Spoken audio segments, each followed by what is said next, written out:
Welcome to the Woke as Fuck podcast. This is PSA Sitch. Okay, well, a bit of housekeeping before we begin. This will be a long-form commentary on Sam Harris's discussion with Ezra Klein. Since the original podcast is 2 hours long, I'll be cutting as much as I can. And unlike my other videos, since it is so long, this won't be animated. So feel free to listen while you exercise or play video games. And don't worry, I'm working on a more typical video at the moment as well. Excuse me. Anyways, this all started when Sam Harris had Charles Murray on his podcast. Murray is the author of The Bell Curve. In the book, he argues that society is becoming stratified by intelligence, and something has to be done about this, otherwise we're in for a bad time. However, he also claims that a part of IQ is genetic, and that if you group IQ by race, black people have a lower average IQ than white people. Ergo, concordantly, vis-a-vis. That would mean that some of the racial differences in IQ are genetic. So I'm sure you can all see where the controversy stems from. Many are quick to call Murray racist for suggesting this. This came to a head last year, when Murray was booked to speak at Middlebury College in Vermont. There, student protesters prevented him from speaking, and when he was being escorted out to a different location, some of the student protesters attacked him, and ended up giving a concussion to another professor at the school who was trying to protect Murray, a professor who was going to speak counter to Murray's position. This incident led Sam to have Murray on his podcast, which of course angered some of our more far left-leaning individuals, including Ezra Klein, editor and creator of the online publication Vox. Vox wrote a response to Sam and Murray's discussion, where they were, let's say, less than charitable to both of them. This led to Sam complaining about the article to Ezra, which led to a long email exchange and a debate challenge. A year passed without much happening until David Reich, a Harvard professor of genetics, published an op-ed for the New York Times saying that society can no longer deny genetic differences between human populations, including race. This led both Murray and Sam to take swipes at Vox and Ezra on Twitter. This in turn led to Ezra publishing his own lengthy article on Vox, criticizing Murray and Sam. This in turn led Sam into deciding to publish his email correspondence with Ezra, which I'm sure you can imagine didn't go over well with anyone. So this is after all this controversy, finally, we come to the actual discussion between Sam and Ezra.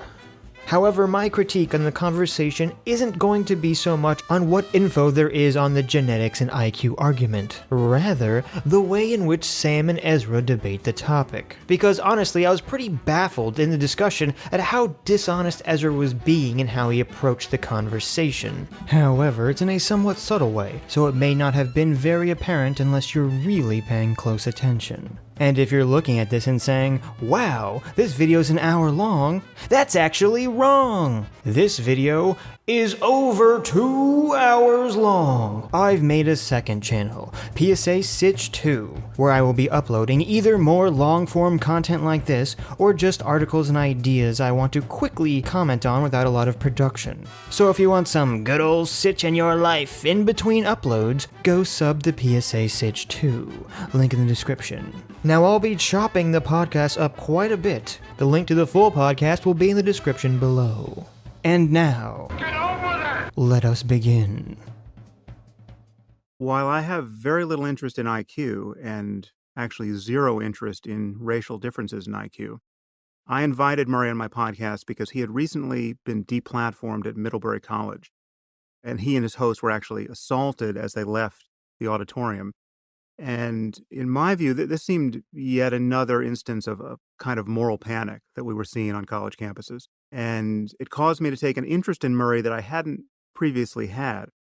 So I had never read The Bell Curve because I thought it must be just racist trash, because I assumed that where there was, all that smoke, there must be fire. And I hadn't paid attention to Murray. And so when I did read the book and did some more research on him, I came to think that he was probably the most unfairly maligned person in my lifetime. it doesn't really run the risk of being much of an exaggeration there. And the most controversial passages in the book struck me as utterly mainstream with respect to the science at this point. They were mainstream at the time he wrote them, and they're even more mainstream today. So I perceived a real problem here of free speech and a man's shunning. And I was very worried. I felt culpable because I had participated in that shunning somewhat. I had ignored him. As I said, I hadn't read his book. I had declined at least one occasion where I could have joined a project that he was associated with. And I declined because he was associated with it, because I perceived him to be radioactive. So I felt a moral obligation to have him on my podcast. So we can already see that Sam's primary concern is the deplatforming, silencing, and maligning of people who dare to postulate ideas that are not PC. And it's even worse if those ideas are at least based off of data. Sam doesn't actually really care that much about the race IQ debate itself, although he does believe Murray is correct factually, and that they both believe that while there is a genetic component to IQ, it's not entirely genetic. IQ is not one of my concerns, and racial differences in IQ is absolutely not one of my concerns. But a person having his reputation destroyed for honestly discussing data, that deeply concerns me. Let's just start with you. I mean, what don't I get? Why is your criticism of me and Murray valid? I mean, just give me your take on all of this. All right. Well, I appreciate that summary. Obviously, and I'm sure we'll get into this stuff, I have disagreements with which articles are fair and which aren't, but I don't think that that is where I want to begin this. I'm sure we'll go through that. So, something you've said over and over and over again to me at this point is that to you from the beginning, I've been here in bad faith. The problem is that I've come to this, coming to slander you, to destroy your reputation, to silence you. And I take that as a signal failure on my part. I have not been able to persuade you, and maybe I will be today, that I really disagree with you strongly. I think some of the things you're trafficking in are not just wrong, but they're harmful. But I do so in good faith, and I'm here because I want to persuade you. Now it's important that everyone remember this. Ezra's first point is that Sam is too quick to believe people are acting in bad faith against him. Ezra will bring this up multiple times in the podcast. Now, I agree that Sam, at least recently, has been quick to do this, but this bad faith point will become very important to the overall theme of the discussion. And I think you gesture at this in your opening here. You begin that conversation by really framing it around your shared experience responding to politically correct criticism. You say, and I'm quoting you here, in the intervening years, so the intervening years since Murray published The Bell Curve, that I ventured into my own controversial areas as a speaker and writer. I experienced many hysterical attacks against me in my work. I started thinking about your case being Murray's case, a little, again, without ever having read you, and I began to suspect that you were one of the canaries in the coal mine that I never recognized as such. So you say explicitly in the opening to that podcast that in the treatment of Murray, you saw the seeds of later treatment of you. So this is actually a good start for Ezra. He has reaffirmed and repeated Sam's primary concern. Well, sort of. He actually gets it partially wrong, and as we're about to see, is already planting the seeds to hypocritically view Sam's position in bad faith. And I've spent a lot of time thinking about this because something that I've been trying to do here is see this from your perspective. Here is my view. I think you clearly have a deep empathy for Charles Murray's side of this conversation because you see yourself in it. I don't think you have as deep an empathy for the other side of this conversation, for the people being told, once again, that they are genetically and environmentally and at any rate immutably less intelligent, and that our social policy should reflect that. And I think part of the absence of that empathy is it doesn't threaten you. I don't think you see a threat to you in that in the way you see a threat to you in what's happened to Murray. Already we see a couple things. One, empathy has nothing to do with discerning what is a fact. Remember, Sam asked Ezra, what do I and Murray have wrong? He means in relation to the data. Sam wants facts. And yet, Ezra's opening salvo doesn't address the facts at all. In fact, he doesn't even talk about the facts until over an hour into the podcast. It really shows where Ezra's primary concern is. Not with facts, but with a more typical far-left feelings approach. Secondly, we can see Ezra is already blinded by identity politics. He automatically assumes that the reason Sam cares about Murray is a selfish one, that Sam empathizes with Murray being a white guy that SJW types don't like. And while I'm sure that's true to a degree, it completely invalidates Sam's spoken reasons for the importance of being able to discuss science, facts, and data openly. So Ezra is already being a hypocrite because he is acting in bad faith, assuming he knows the real reason Sam cares about this, and not the reason Sam gives. I like your podcast. I think you have a big platform and a big audience, and I think it's bad for the world if Murray's take on this gets recast here as political bravery or impartial or non-controversial. Now, for any of you that have been involved in the community, you probably immediately heard that what Ezra said is one of the most standard SJW positions. You have a big platform, and it's bad if someone I believe is bigoted is cast in a positive light on your platform. What I want to convince you of is that there's a side of this you should become more curious about. You should be doing shows with people like Ibram Kendi, who's the author of Stamped from the Beginning, which is a book on racist ideas in America, which won the National Book Award a couple years back. People who really study how race and these ideas interact with American life and policy. Again, the standard SJW complaint, you're not talking about the issues that I believe are important. And mind you, Ezra has yet to even acknowledge or empathize in the slightest with Sam's position. I think the fact that we are two white guys talking about how growing up non-white in America affects your life and cognitive development is a problem here, just as it was a problem in the Murray conversation. Notice how Ezra has already dishonestly framed the conversation as if Sam agrees with him. If Sam's point is that some part of IQ is genetic, then how someone grows up in America is mostly irrelevant. Yet Ezra is framing it like how someone grows up in America is the sole factor influencing IQ, and that Sam already agrees with him on this. And I want to persuade you that some of the things that the so-called social justice warriors are worried about are worth worrying about, and that the excesses of activists, while very real and problematic, they're not as big a deal as the things they're really trying to fight and to draw attention to.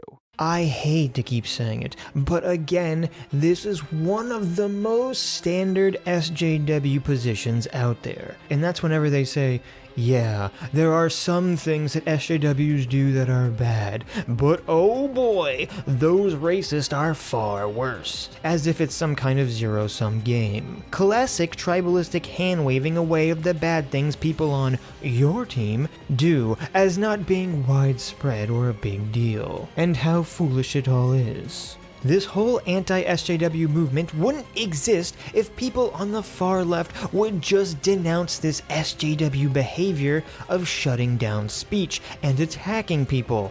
People like Ezra are ignorant that whenever someone hand waves away SJW behavior, it only makes us more resolved in our position. And he's doing a terrible job trying to persuade Sam. One of the major disagreements we have with the far left is on assigning what is important. Sam believes that freedom of speech and figuring out what is objective reality is more important, while Ezra believes that eliminating ideas people may use for racist reasons is more important. This is one of the main points of disagreement. For Ezra to just tell Sam, well, you're wrong to concentrate on the things you concentrate, is completely pointless. The first is that I was, as you said, very quick to attribute malice and bad faith to you in the email exchange. And it's quite possible I did this when it wasn't warranted. So Sam is directly addressing one of Ezra's points, and is apologizing. Sort of. But he's at least trying to make a ground. Now Sam goes on a sort of lengthy explanation about why he's quick to assume bad faith, because he's constantly being attacked by people on the far left that deliberately take a statement out of context, and you will notice that not once in this entire conversation does Ezra ever acknowledges Sam's positions or feelings here. Ezra never attempts to make any ground or empathize with Sam on this point or any point. All he does is continually tell Sam that he's wrong. So my fuse is pretty short. I am the first to admit that. And if I treated you unfairly, attributing bad faith when you were just led by sincere conviction that I had made an error, or that you were arguing for something that was so important and that I wasn't seeing it, that is on me. Now, that said, I think your argument is where it pretends to be factual, wherever you think it is factual, it is highly biased by political considerations. And these are political considerations that I share. The fact that you think I don't have empathy for people who suffer just the starkest inequalities of wealth and politics and luck, it's telling and it's untrue. I think it's even untrue of Murray. And the fact that you're conflating the social policies he endorses, like the fact that he's against affirmative action and he's for universal basic income, and I know you don't happen to agree with those policies, you think that would be disastrous. There's a good faith argument to be had on both sides of that conversation. That conversation is quite distinct from the science, and even that conversation about social policy can be had without any allegation that a person is racist or that a person lacks empathy for people who are at the bottom of society. So that's one distinction I want to make. And the other thing that I regret, which I think this is the thing you're taking me to task for, and I understand it, but I do regret that in the preface to my podcast with Murray, I didn't add some full discussion of racism in America. I think it should be obvious, with a modicum of charity extended to us, that Murray and I are not racist, and that what we were saying was not coming from a place of racial animus. And something I want to be clear about is what I think was wrong in that podcast is not that you didn't virtue signal. It's not that you didn't come out and say, hey, listen, just before I start this up, I want everybody to know I'm not a racist. And by the way, I'm not here to say you're a racist. I don't think you are. We have not called you one. I actually think that's a different set of things, and we should talk later. I think this would actually be a good conversation for us to have. In the original article, they call both Sam and Murray racialist, which is just a nice way of saying racist. Plus, the whole thing is implied that they are racist. So I think this is a pretty dishonest dodge from Ezra, who we will continually see throughout this whole conversation does actually believe that Murray is a secret racist. But my criticism of your podcast, and by the way, my criticism also of Murray, and this is useful because I can work backwards through your answer here, is not that you didn't excuse yourself. It's that in a conversation about an outcome of American life, right? How do African Americans and whites score on IQ tests in America today? You did not discuss actually how race and racism act upon that outcome. You did not discuss, amazingly to me, you all didn't talk about slavery or segregation once. So Ezra's complaint is that Sam and Murray looked at the data about genes that doesn't have much to do with any of what Ezra is talking about. Also, Ezra's again mad that Sam and Murray just don't believe the same thing Ezra believes. This is a dangerous way to think, as I have found that a large amount of arguments, not even political, but just personal arguments in your life, center around the parties involved assuming the other person is seeing reality and prioritizing things the same way you are. That's part of why people get so angry in arguments and are so quick to assume bad faith or bigotry, because from their outlook, the other person could only disagree with them if they are bigoted in some way, rather than understanding the person simply has a different outlook and priority. As it comes to the way you actually conducted the conversation, I'm arguing that you lacked a sense of history, that you didn't deal in a serious way with the history of this conversation, a conversation that has been going on literally since the dawn of the country, a conversation that has been wrong in virtually every version, in every iteration we've had in America before. Translation: How dare you believe something that I don't? Now allow me to give you zero evidence on why you're wrong. You're a neuroscientist, and so I get that you look at Murray and you look at the bell curve, and what you see are the tables and the appendices and the kind of scientific version of Charles Murray. Okay, so directly after complaining that Sam and Murray didn't look at the history, he acknowledges that Sam doesn't care about the history and is looking at the science. So Ezra understands Sam's position. He just thinks it's wrong, but will give no reasons or evidence why it's wrong. Just criticize him. Okay? I'm a policy journalist. My background is I live in Washington, D.C., I cover politics. Charles Murray, not just to me, what he literally is what we call a policy entrepreneur. He's somebody who his entire career has been spent at Washington think tanks. He's at the American Enterprise Institute, where I have a lot of friends, and I respect that organization quite a bit. And he argues in different ways and throughout his entire body of work for policy outcomes. His book before The Bell Curve is called Losing Ground. It's a book about why we should dissolve the Great Society programs. By the way, when he was selling that book, he said, a lot of whites think they're racist, and this is a book that tells them they aren't. Do you like how Ezra presented that statement with no explanation? Like as if somehow that statement is so horrible that we all just know it's racist. It really shows that Ezra is trapped in a far-left bubble. Not to mention, dog whistle. Then he came out with the bell curve, and we'll go through this, and I'll quote this back to you, but the bell curve's final chapter, he says, why did I do any of this? Why did I talk about any of this? Him and Richard Herrnstein, obviously the co-author of that book, do. And he says, the reason I did it is because we in America need to re-embrace a politics of difference. We need to understand that we are cognitively different from each other, not just by race, but other folks too, but by race as well. And that understanding that changes what we should do in social policy. He literally says, and again, I can quote this to you if you'd like, he says, for one thing, we have all these low cognitive capacity women giving birth. And by having these social supports for poor children in this country, we are subsidizing them to give birth. And what we need to do is take those subsidies away. So these women who, according to his book, are disproportionately African American, their poor children do not get as much federal support when they are born. And so they are disincentivized to have as many children. He also says that we have all these folks who are Hispanic coming up over the border, that our immigration policy is letting in too many low IQ people. And while he's not quite as prescriptive in that part, he's pretty clear that he wants us to change our immigration policy. Ezra lays this all out again, presuming we all see the same version of reality. Should the country be subsidizing lower IQ people to have more children and to immigrate to this country? From a purely unemotional, pragmatic view, no. However, we can begin to see the roots of Ezra's thinking, as his thought process goes.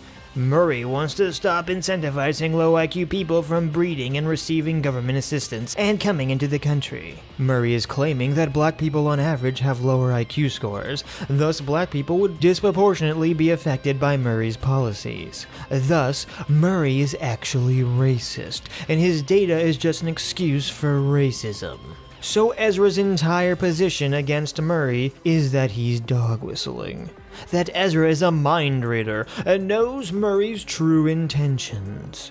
This is so ironic because it shows how hypocritical Ezra is. For he started this conversation off by chastising Sam for being quick to assume his critics are acting in bad faith. Yet Ezra's entire position against Murray is that Murray is a bad faith actor operating through secret dog whistles, for his true intentions are to enact policies in order to hurt black people. Even though there are far more low IQ white people and far more low income white people in the country, so way more white people would be hurt by any sort of policy like that. The other thing, you brought up his UBI work. And this is why, the reason I bring this up is that the reason I think Charles Murray's work is problematic is that he uses these arguments about IQ and a lot of other arguments he makes about other things to push these points into the public debate, where he is very, very, very influential. He's not by any means a silenced actor in Washington. His book on UBI, but it is a way of cutting social spending, according to Murray's own numbers. He says it would cut social spending by $1 trillion in 2020. I like how Ezra just assumes that any ideas to cut social spending equates to bad or racist. Now listen to this next part very closely. Ezra starts off by saying what he believes is Murray's secret racist intentions, but then has to back off in the same sentence and revise it, otherwise he'd be accused of being a liar. So this is another book in a different way that is a huge argument for cutting social spending, which in part he justifies by saying, we are trying to redress racial inequality based on an idea that is a product of American history, when in fact it is some combination of innate and environmental, but at any rate, it is not something we're going to be able to change. And so we should stop trying, or at least stop trying in the way we have been.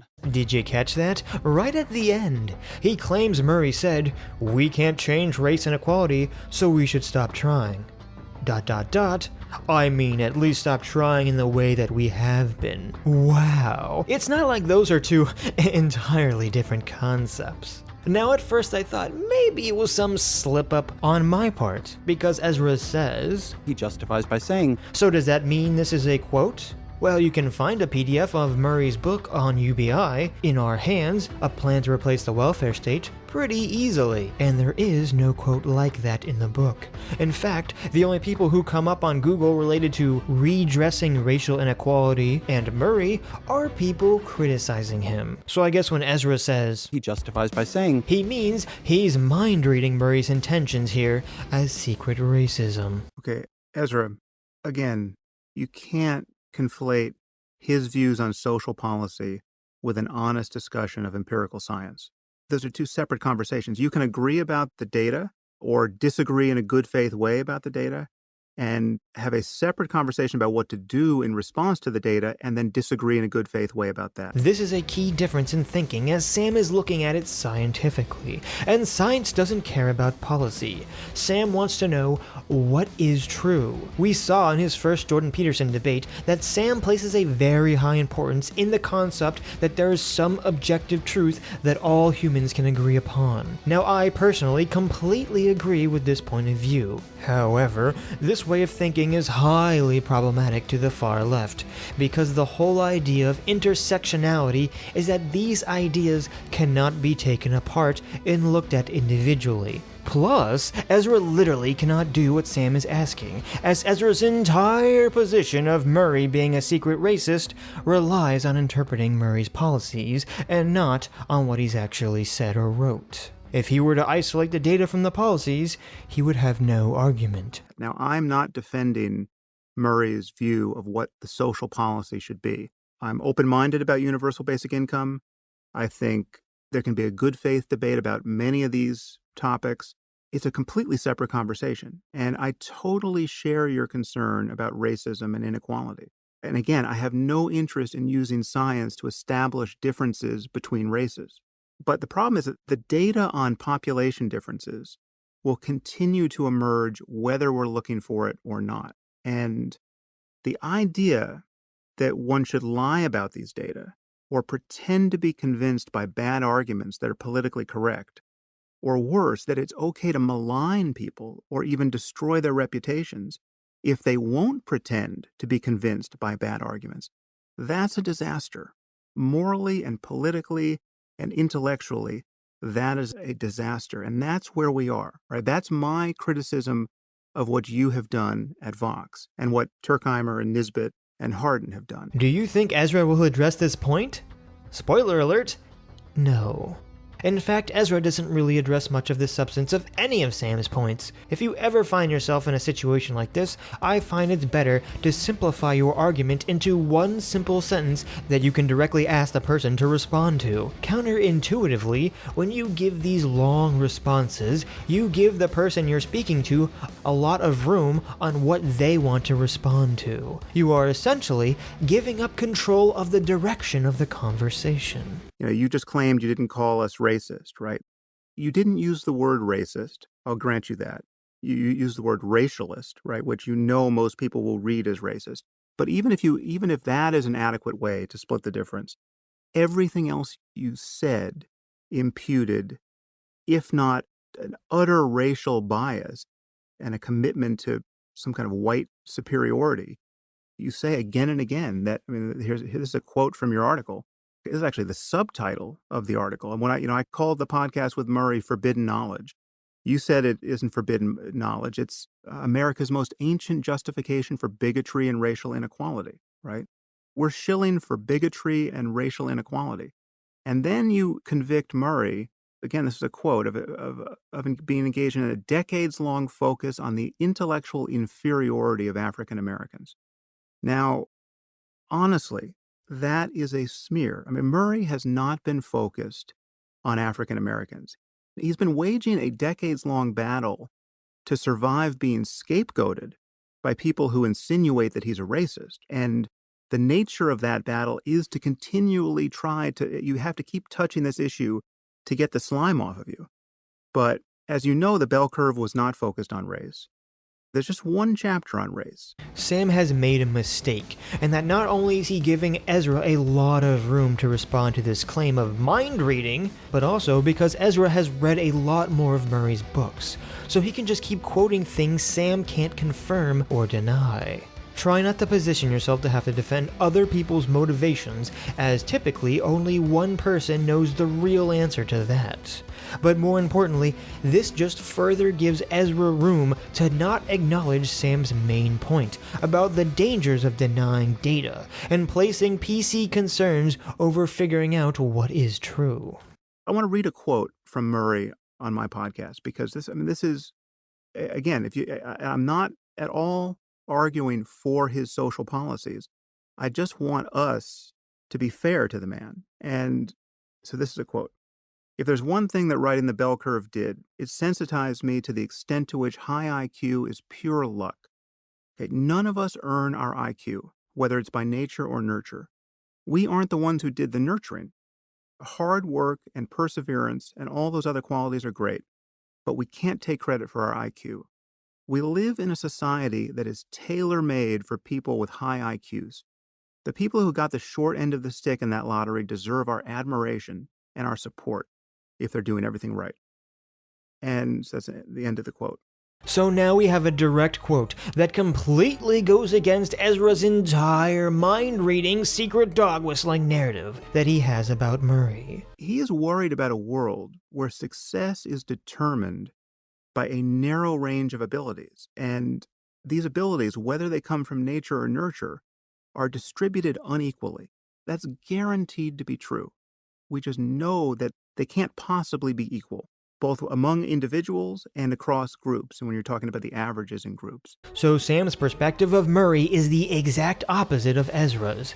Ezra believes Murray wants to stifle the growth of low IQ people in the US and frames that as hurting them. Sam's perspective is that Murray wants to help low IQ people have a place in society. He frames this as a positive thing. Interestingly, both positions can be true at the same time, as they are not directly contradictory. Only the view that some things are good or bad is the contradiction.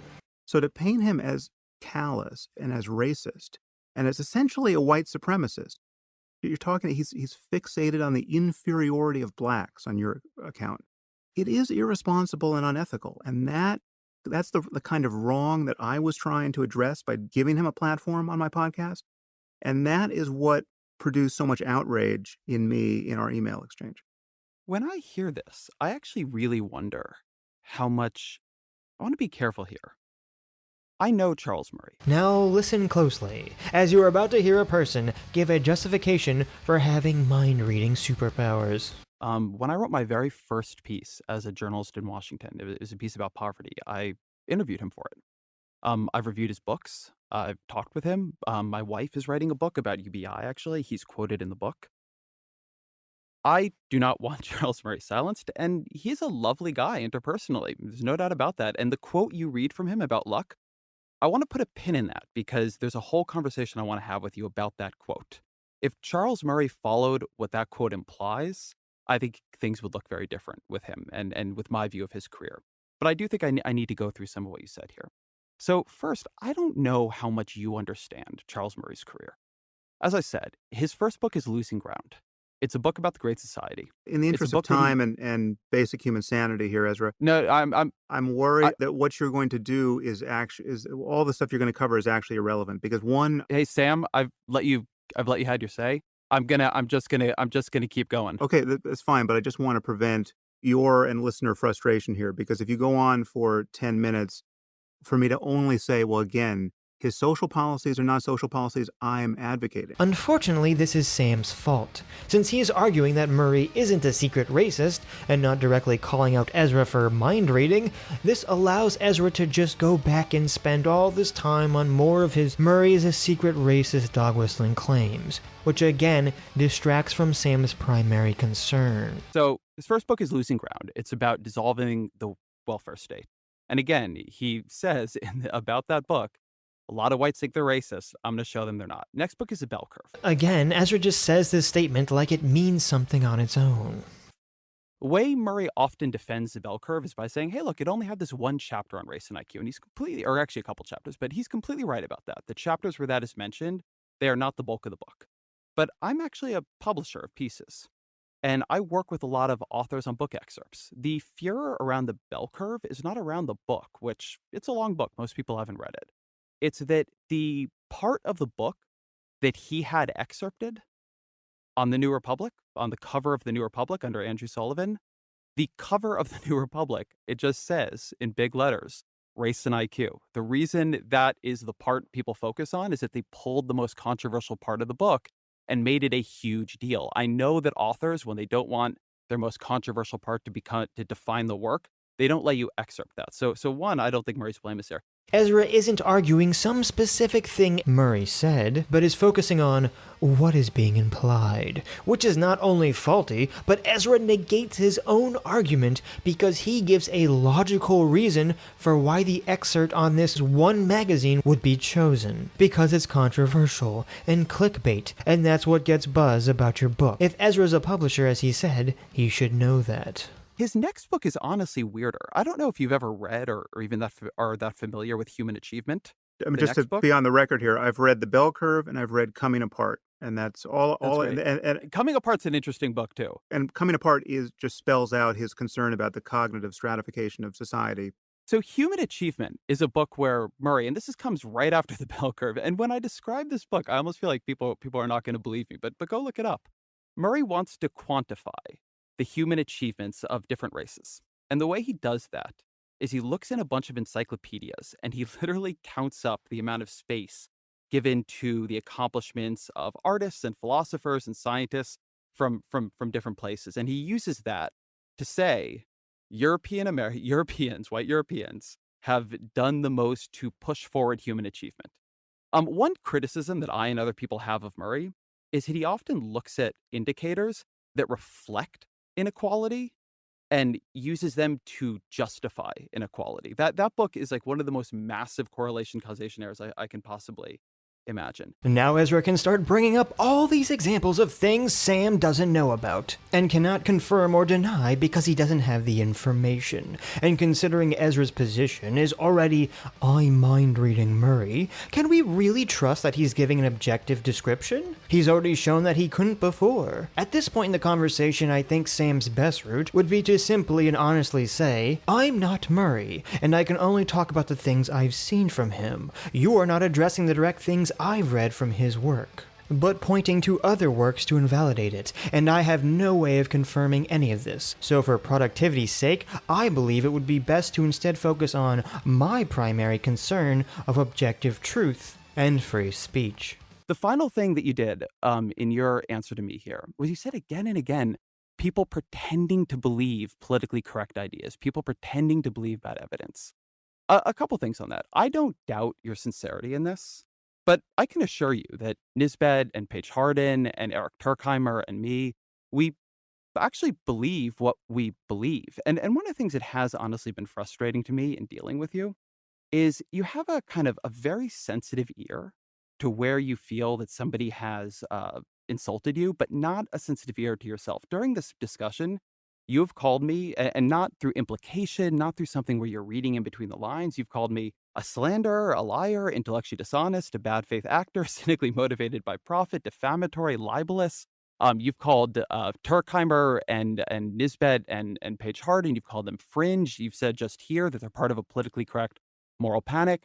I do think that you need to do a little bit more here to credit the idea that there just is a disagreement here. I would like to point out the overwhelming irony here, as Ezra accuses Sam of not taking people's positions in good faith, which first of all Sam has already apologized for, but it's ironic because this is Ezra's entire position towards Murray. So far he hasn't argued a single factual complaint against Murray, rather he's arguing that Murray is just hiding his racism or nefarious intentions. I get that you hate his social policies. I get that you see that he thinks his social policies are justified by what he thinks is empirically true in the world of data and facts and human difference.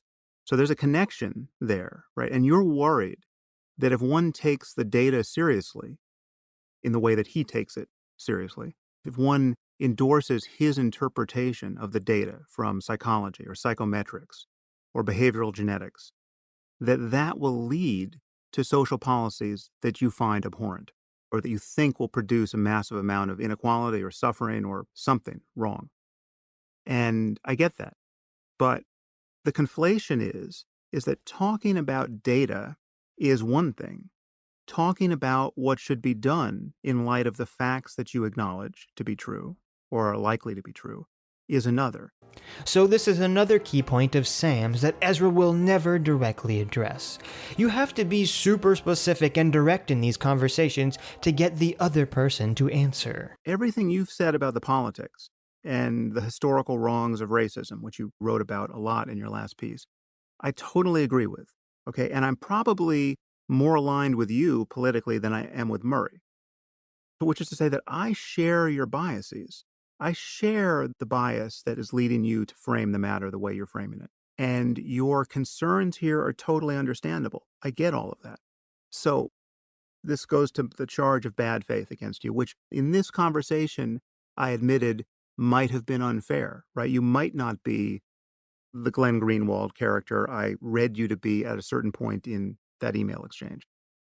But your bias here, your connection to the political outcomes when you're talking about the empirical science is causing you to make journalistic errors. It's causing Nisbet and Turkheimer to make errors of scientific reasoning. And these are obvious errors. Now, while I agree that Ezra is doing these things, this is a terrible discussion tactic that Sam does a lot, as all it will do is make Ezra defensive. I mean, in your last piece, you have this whole section on the Flynn effect and how the Flynn effect should be read as accounting for the black-white differences in purely environmental terms. Well, even Flynn rejects that interpretation of the Flynn effect. I mean, he had originally he publicly hoped that his effect would account for that, but now he has acknowledged that the data don't suggest that. And there are many other errors of this kind that you and Nisbet and Turkheimer are making when you criticize me and Murray. Bringing up another lesser important point for Ezra to go after. What you have in me is someone who shares most of your political concerns and yet is unwilling to, again, a loaded word, lie about what is and is not a good reading of empirical data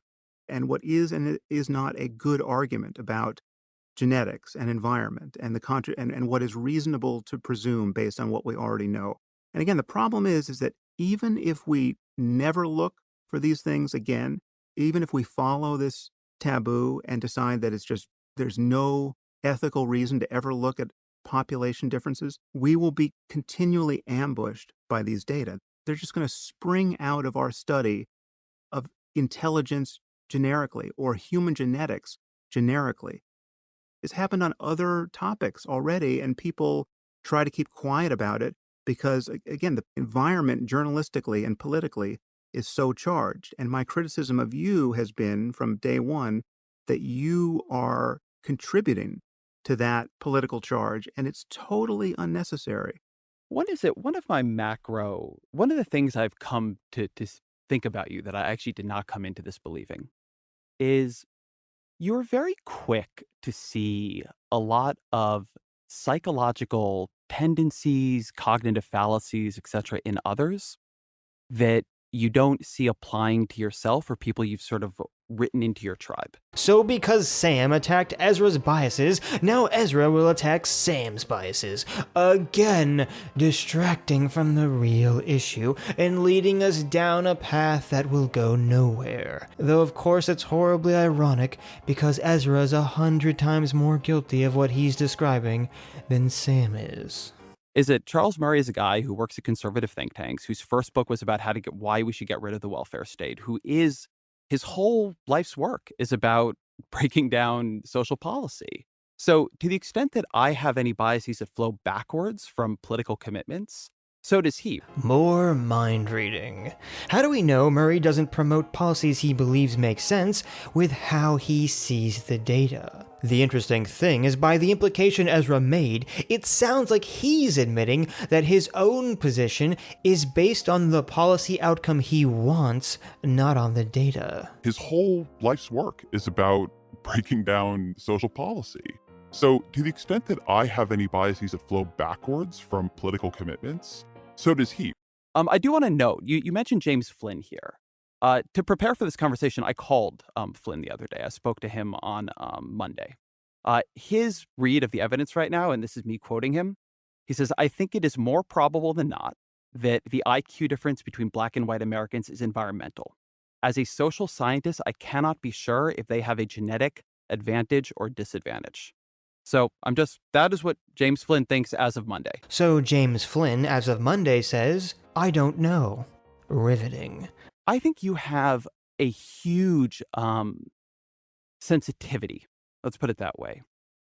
And you have a lot of difficulty extending an assumption of good faith to anyone who disagrees with you on an issue that you code as identity politics. She can't take any more, Captain. The irony meter has reached critical mass. To you, engaging in identity politics discredits your ability to participate in a rational conversation and is something, as far as I can tell, that you do not see yourself as doing.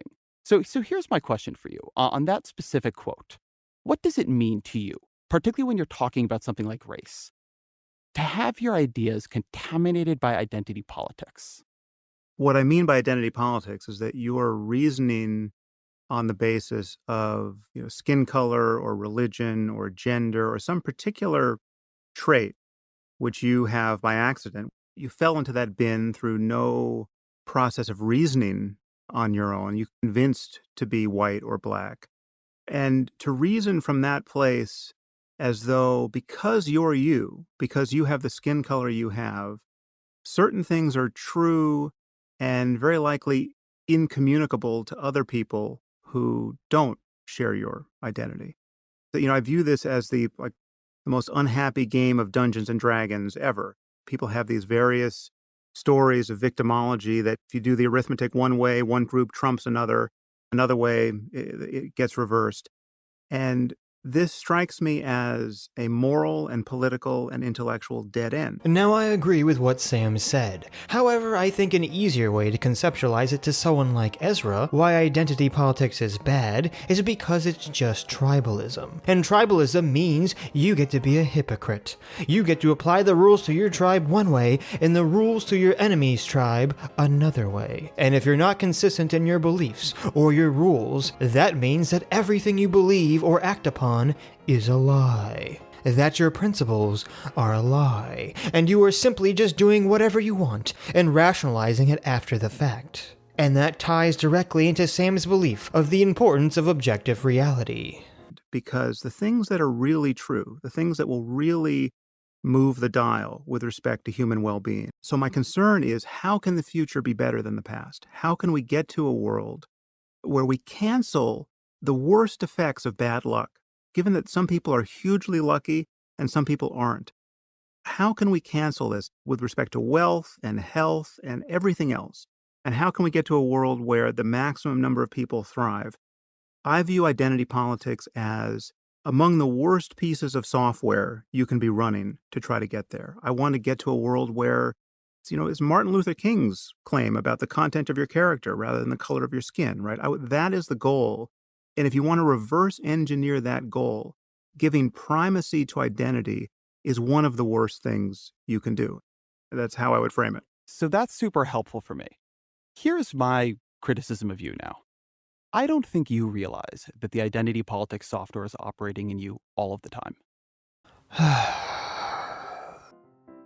This really shows how trapped in his own bubble Ezra is. Obviously, every person is affected by bias, and by biases related to their identity. But Sam's point was centered on why that's a bad thing. And Ezra's response to that is, oh yeah? Well, you're biased too. No shit, Sherlock. But Sam is making a conscious effort to look past his bias. Ezra is not only not making any effort to do this, he's doing the exact opposite. He's praising identity bias. Also notice how Sam will consistently directly respond to Ezra's points and questions in good faith, and Ezra almost never directly responds to anything Sam says. Is that whenever something gets near the question of political correctness, the canary in the coal mine for the way you yourself have been treated, you get very, very, very strident. They're in bad faith. They're not being able to speak rationally. They're not being able to have a conversation that is actually going forward on a sound evidentiary basis. And the thing that I don't think that you're self-reflective enough about, and I apologize because I know that I statements are better than you statements, but I do want to push this idea at you for you to think about it, is that there are things that are threats to you. What is the point of this? Ezra's amateur psychoanalysis. If this is in good faith, Ezra Klein may be one of the most socially inept people on the planet. Can someone actually think for 1 second that this is going to persuade someone to be more self-reflective? Or is Ezra just trying to score points for his side? Is it bad faith? I gotta have faith. There are things that are threats to your tribe, to your future, to your career. And those threats are very salient. So you see what happened to Charles Murray, the kind of criticism he gets, and that sets off every alarm bell in your head. And you bring him on the show and you're like, we're going to fix this. I'm going to show that they can't do this to you. Ezra is so absorbed in identity politics that he believes Sam's concern towards SJWs is entirely a personal and selfish one, and not on what Sam has repeatedly said outright several times. The importance of being able to look at and discuss what is and what is not an objective fact. The importance of being able to agree upon objective reality. We can argue on what to do about reality, but we can't ever make progress if we can't agree on what reality actually is. So now Ezra is mind-reading Sam and hypocritically assuming Sam is acting out of bad faith and not for the reasons he actually said. And you look around and you say, Ezra, you think we shouldn't take away all efforts to redress racial inequality? You hear how Ezra frames his own position? And you look around and you say, Ezra, you think we shouldn't take away all efforts to redress racial inequality? This is the third time he's used this framing tactic dishonestly. Is Ezra just a dishonest person, or just so self-absorbed that he's blind to it? Who knows? Unlike Ezra, I'm not a mind reader. And you look around and you say, Ezra, you think we shouldn't take away all efforts to redress racial inequality? But that's a bias. You're just being led around by your political opinions, where I am standing outside the debate, acting rationally. And to me, that's actually not what's happening at all. I think that you're not here. I think you're missing a lot, because you are very radically increasing the salience of things that threaten your identity, your tribe, which is not the craziest thing to do in the world. It's not a terrible thing to do. We all do it. Without admitting, or maybe even without realizing, that's what you're doing. Projection levels at maximum, Captain. I think that there is a lot of discussion like this in the public sphere just generally at the moment. There are a lot of white commentators, of which I am also one, who look at what's happening on some campuses or look at what happens on Twitter mobs or whatever, and they see a threat to them. And the concern about political correctness goes way, way, way, way up. And then the ability to hear what the folks who are making the arguments actually say dissolves. The ability to hear what the so-called social justice warriors are actually worried about dissolves.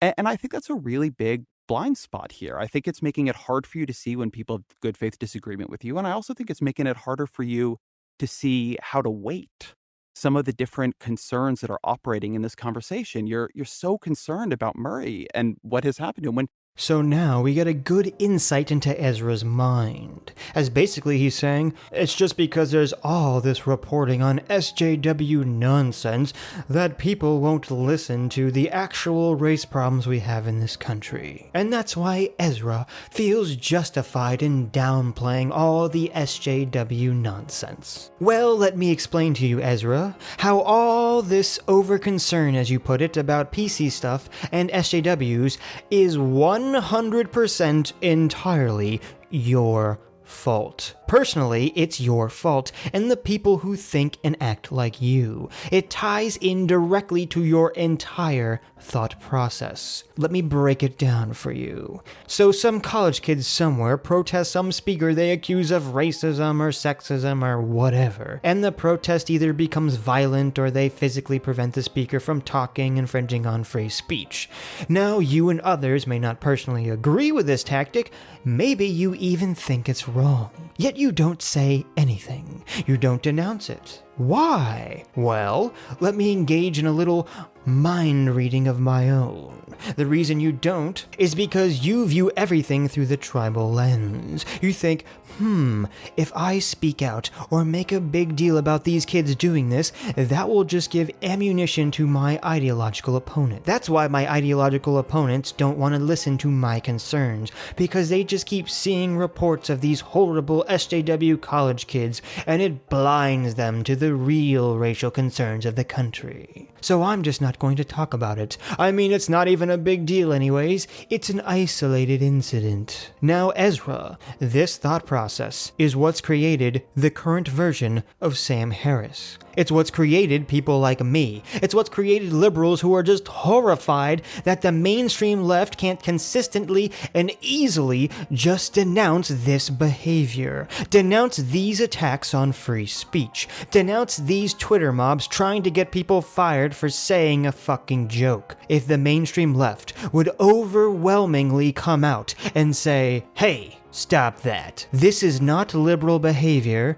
then this situation wouldn't exist. People like me wouldn't exist. This entire situation, this entire viewpoint about the concern of political correctness and SJWs that you're chiding Sam for only exist because you are trying to hide reality, Ezra, and this perfectly matches up with your thinking on the race IQ question, because you want to do the exact same thing here. You want to hide the truth because you're afraid your ideological opponents will use it against you. Well, here's the wake-up call, Ezra.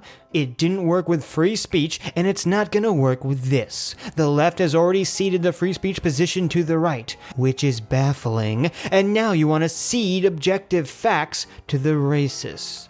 Because that's what's going to happen. Racists will then be able to point at this and say, see, we have evidence, and they want to hide the facts from you. And then the racist will use that opening you've created for them to push actual junk science that more people will believe because you've allowed them to be right on this one issue. You already should know how this works, Ezra. That's the liberal position on why abstinence-only education is stupid. We all know what happens when you make something forbidden. It attracts people. By trying to hide sex from teenagers, you only made it more appealing. Didn't you see Dirty Dancing? And since they won't learn about it properly, there's a better chance they'll engage in the behavior in an unsafe way. By trying to keep them safe, you've done the opposite. You understand this when it comes to abstinence-only education, but suddenly, when the issue is one that makes you feel personally uncomfortable, all that reasoning goes out the window. Well, I'm here to tell you, wake the fuck up. in your whole show, Sam, you've had 120 some episodes. And I could have miscounted this. I totally take that as a possibility here. It's amazing you would think this is relevant, but yes, give me the numbers. I think you've had 2 African Americans as guests.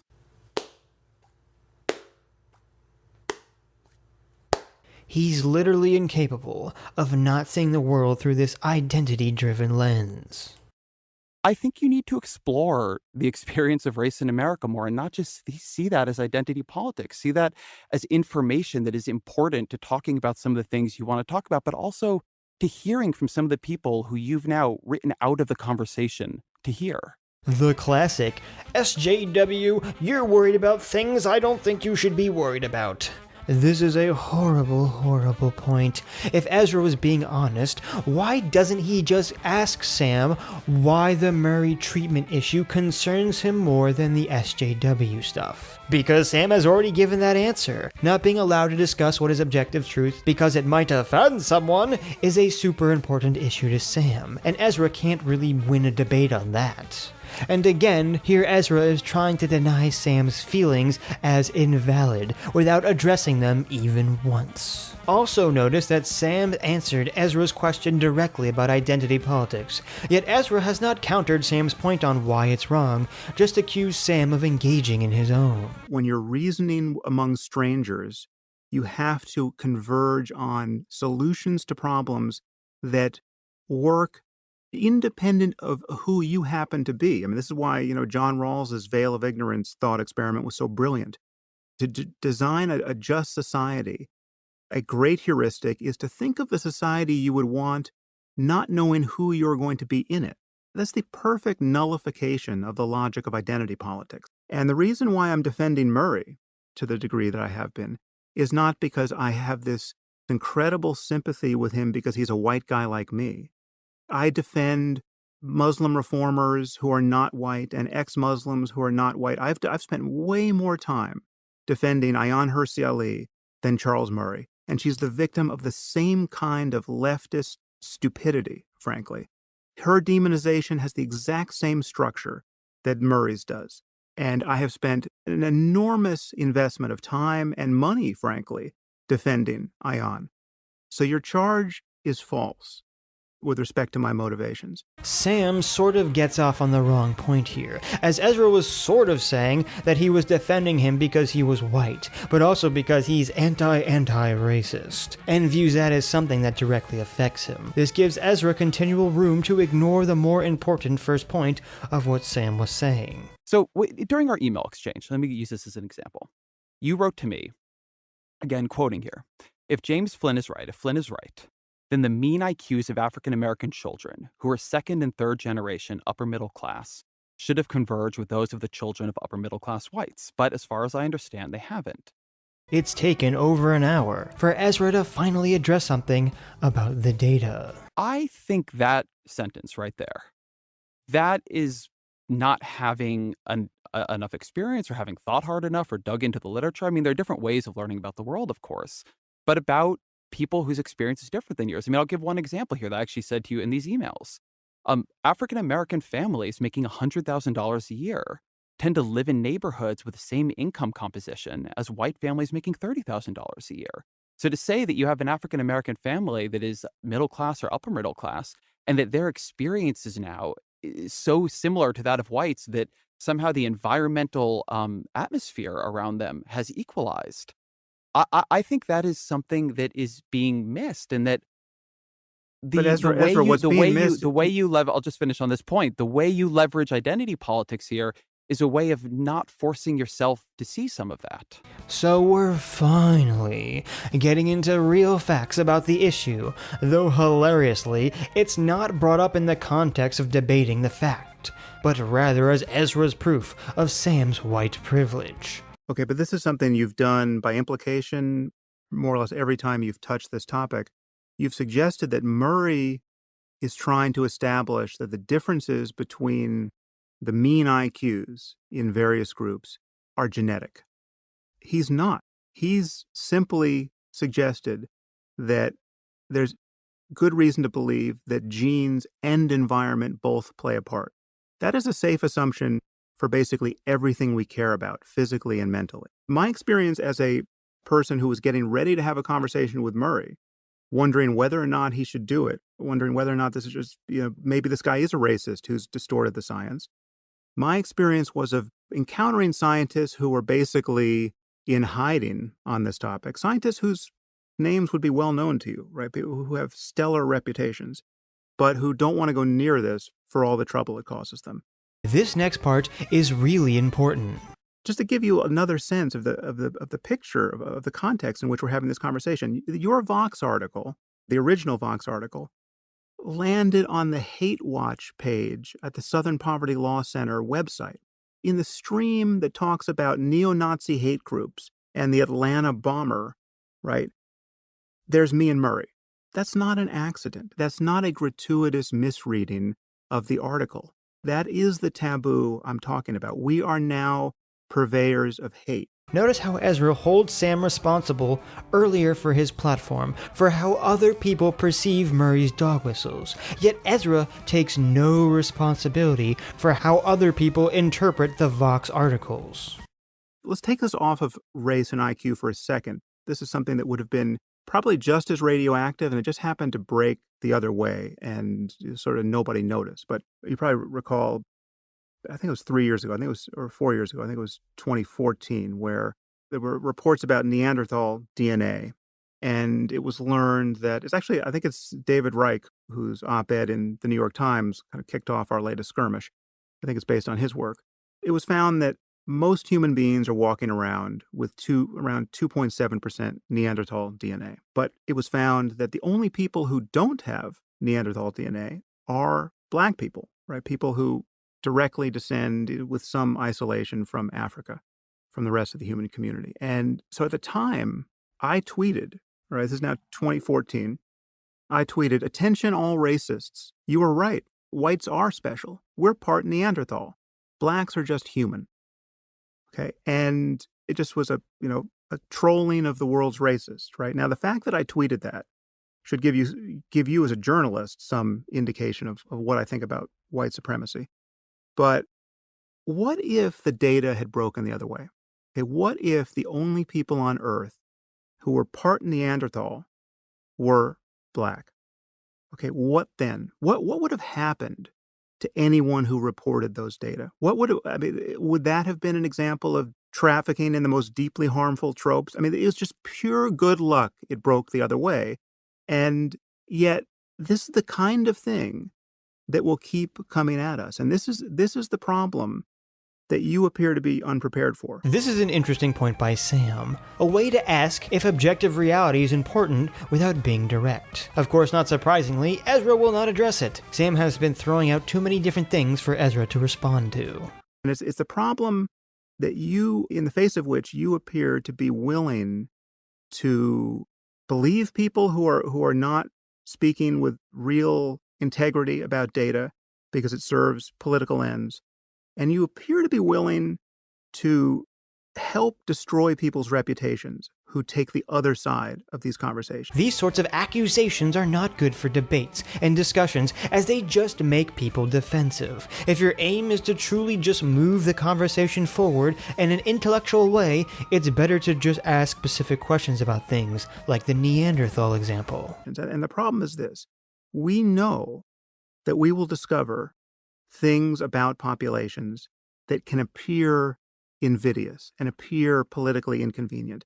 And we don't know when we will discover them. We know that there is enough variation, both genetically and environmentally, that if we looked at differences among the Inuit and the Koreans and the people from Latin America, we're going to find differences.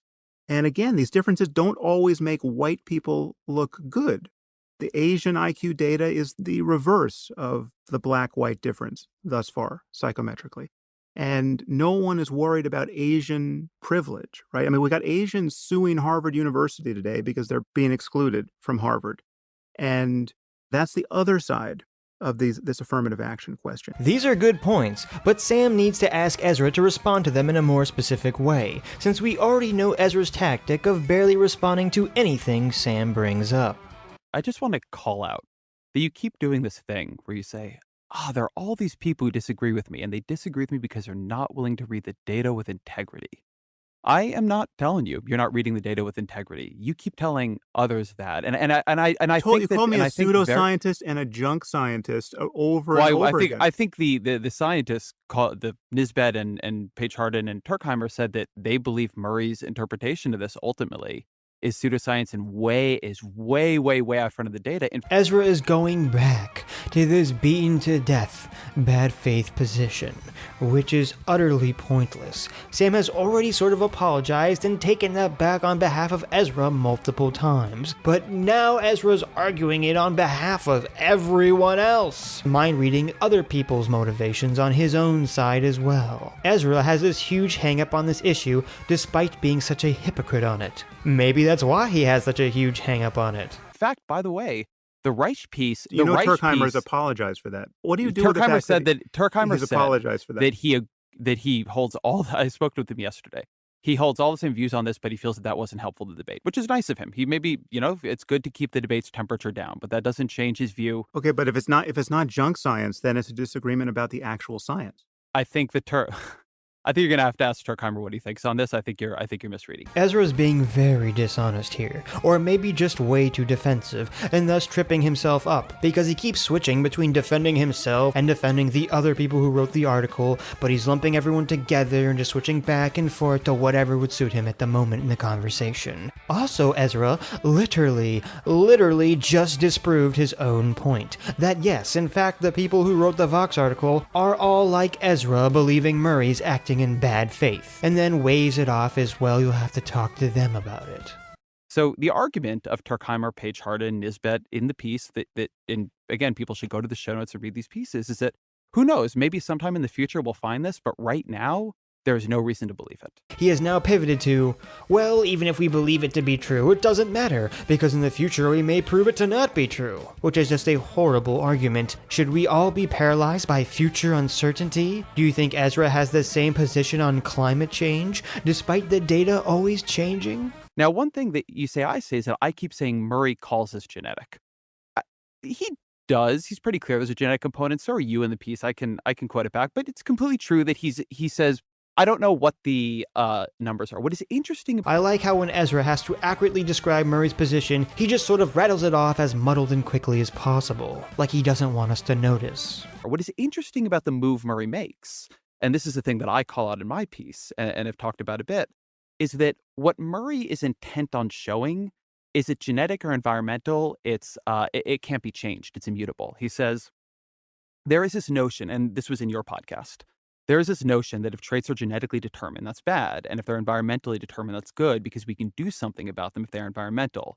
There's one lesson that we've learned from the last 70 years of social policy. It is that changing environments in ways that produce measurable results is really, really hard. We actually don't know how to do it no matter how much money we spend. Did you catch that?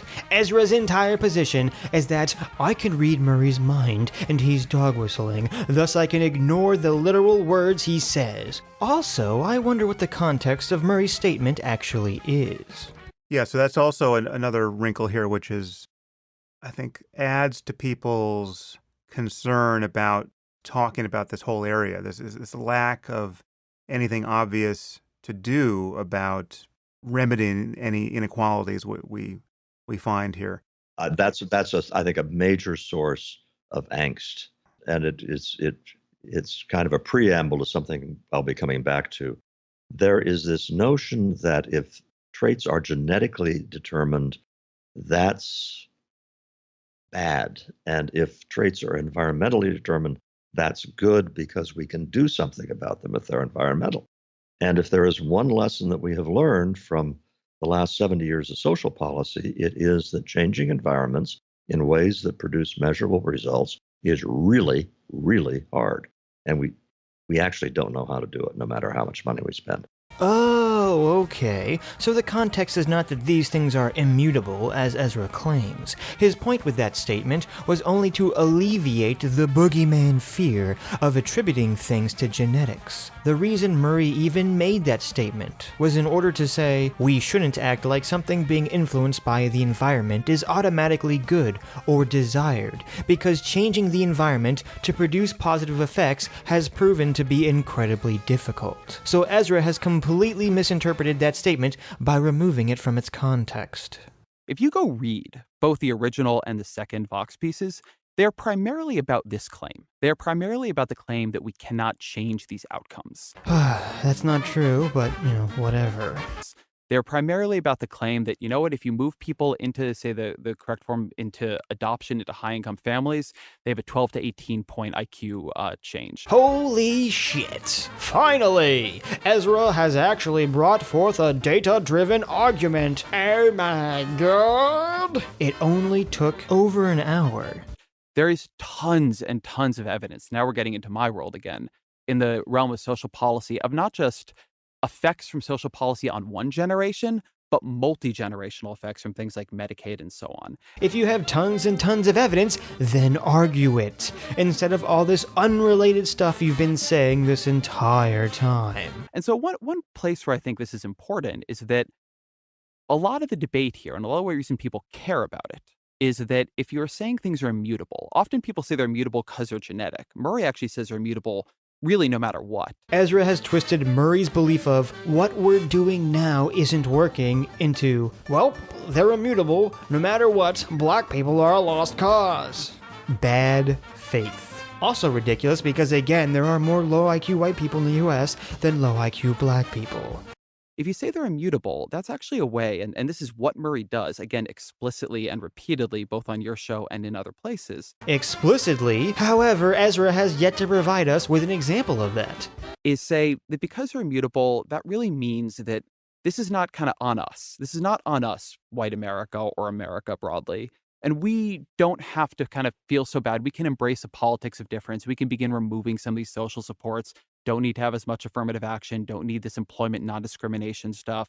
We can cut the size of this social welfare state. He wants to do things that stop pushing people up as much. And then, of course, and this is the way this has always gone in American history, then when people don't advance, folks will look at that and say, hey, look, they're not advancing. They're not closing the gap quickly enough. That just goes to show the problem is innate. Do I even have to say it again? Mind reading, dog whistle. Now, this is something you brought up earlier when you brought up that quote from Murray about luck, and I think it's an important conversation. I think that if you follow Murrayism on this... See how dishonest it is to now describe it as Murrayism, as if his beliefs about the data are somehow so unique and far out there that they have to be named after him. If you were doing it without the political commitments he brings to it, it actually takes you to a very radical and interesting place. If you say that our IQ is genetic, environmental, but at any rate, it's not our fault because we don't choose either one of those, and there's not much we can do about it. And not just our IQ, but something you've said is that, a lot of traits come down like this. The big 5 personality traits, determination. I mean, look, you can connect genetic inheritance to divorce, right? It's got I think it's a 0.2 or a 0.4 correlation. So if you begin to believe that, actually you begin to ask the question of, do we deserve what we have? It almost sounds like Ezra completely agrees with genes playing a role in all these things in our lives. It's only the policy prescriptions he has a problem with, which is what Sam has literally been saying the entire time. If you really did believe things were immutable, if you really did believe that this was our inheritance, both environmental and genetic, and we can't do much about it, then I think the implications of that are radical. And the implications aren't that you take away help from people. It's that you say, pretty much what all of us has is primarily illegitimate. We didn't do anything to earn it. I just happened to be born with, the collection of talents that got me where I am. And as such, what we should spread around in society is much more vast. Funnily enough, I don't ever see people take that attitude on this. Again, the history of these ideas in America is they tend to be used to justify the status quo, not radically more generous versions of the status quo.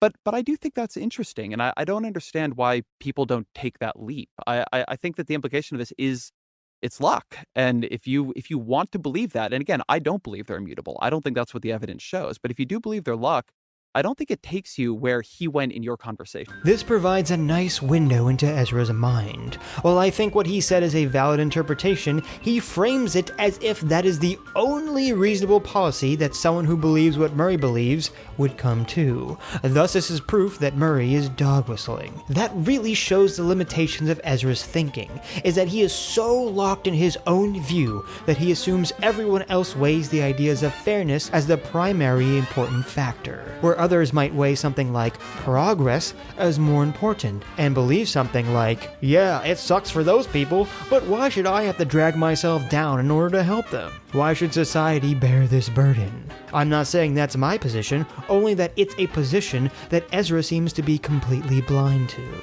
Not to mention, he completely disregards the idea that if you give people too much free stuff, you could be hurting them in terms of promoting independent growth, as opposed to giving people access and the tools to make something of their lives. But I know that sounds dangerously close to dog-whistling right-wing conservative philosophy, so obviously it never entered Ezra's mind as being viable.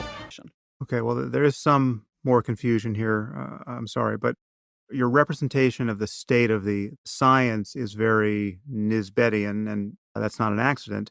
And then one wonders why you wouldn't publish the other side of a good faith scientific debate, especially when you have someone like me complaining about the harms reputationally that come with publishing only one side of it. Do you want a quick answer on why we didn't publish higher? Sure.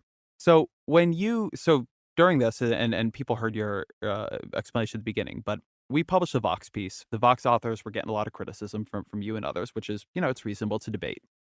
During this, you were emailing me, and you'd publicly challenge me to a debate. If you had emailed me, number one, there's no guaranteed response from somebody's handpicked expert, and I mean, that's not how the New York Times op-ed page works or the Washington Post or anything, but it's a reasonable ask to make. Notice how he called Hire a hand-picked expert, despite Sam saying several times that Hire wrote the response of his own accord. He was trying to get Ezra to publish the piece on his own. So this again plays into how Ezra rather dishonestly sets up and frames these positions in the first place. And even more importantly, Ezra is showing how dishonest he's been in this entire discussion. And when I say dishonest, I don't mean that Ezra is making an intentional decision to lie or be deceptive. Rather, that he is weighing emotional anger or annoyance at Sam as being more important than figuring out what is true. As he just said, well, if Sam had asked me in the right way, then we would have published the article he wanted. It shows how figuring out what is true is secondary to Ezra. It wasn't handpicked. This guy came out of the blue. I didn't even know who he was at that point. So it was somebody you preferred who had your views. I thought that I was giving you the opportunity to respond that you wanted, and now you were privately trying to pull that back and do something different. And that to me was just actually bad faith. Okay, what you should understand. So for the record. Okay, well, what you should understand, and I've said this many times, is that the opportunity to respond is no opportunity at all. I mean, it's the opportunity to continually to be slimed by association with these seemingly radioactive ideas. It's the opportunity to seem to care about racial difference, even though you don't, just in an effort to prove you were not guilty of a racially biased misreading of the empirical data. And what I'm saying is that we have to grow up. We have to treat our audiences like adults, not like dangerous children who will plunge into some toxic politics if you talk about the science in a disinterested and dispassionate way. And we have to stop sliming people with the worst motives when they find themselves in the possession of these kinds of facts, or even when they argue for social policies that you don't agree with. Ironically, Sam's position is that Ezra's side is too quick to call out others in bad faith. I wish he worded it directly this way, as that would force Ezra to actually respond instead of just evade. I'm not saying that we know that the differences between various groups in IQ is all genetic or even mostly genetic, but it's certainly prudent to assume that genes are involved for basically every difference we're going to find. And that is an argument that I could have with Turkheimer. It's a losing argument because everybody thinks this is toxic to even talk about, but I don't think Turkheimer is being honest about the science there. And there is no scientist I've spoken with in a sidebar conversation who thinks he's being honest with the science there. Sam shouldn't keep bringing this up, as it doesn't really help his argument, and all Ezra's going to do is bitch about it. Sam, you said already in this answer that the thing you can't do in this discussion is slime people's motivations. I would say, and again, I really urge people to go read these pieces. Nobody tried to slam your motivations. They said you were wrong. And they actually said, this is really wrong. It's No, dangerous. no, you said our conversation was of a piece with the worst crimes, social crimes in American history. I said, and I will say, and The onus was on us to prove we're not Nazis. I mean, that was the implication of what Turkheimer wrote. can I ask? Well, I didn't say about nobody ever said Nazis, but let me No, ask you they didn't something use the actually about word that. Nazi. I'll Yes. throw this one back to you. Unsurprisingly, Ezra took the sliming bait again. However, this time Sam throws it right back in Ezra's face. So Ezra, unable to directly counter the claim, quickly changes the subject. Something you've brought up a couple times is something I wrote in my piece, and I am actually very happy to talk about this. I say that the belief that African Americans are genetically less intelligent than whites, and then also inferior in other ways, which I'm not saying you guys said, is our oldest and most ancient justification for racial inequality and bigotry. Do you disagree with that? When you look at American history, when you look at what we said at the dawn of this country, and all the way through the 1950s and 60s, when I say that, am I wrong? In a sense, you're wrong. I agree with the spirit of it. I mean, I think you could say the Bible is just as much of a justification. The notion that the race of Ham came under a curse and that these races were have a separate theological stature. You had Bible-thumping racist maniacs defending slavery and without any reference to science. That's a great American tradition.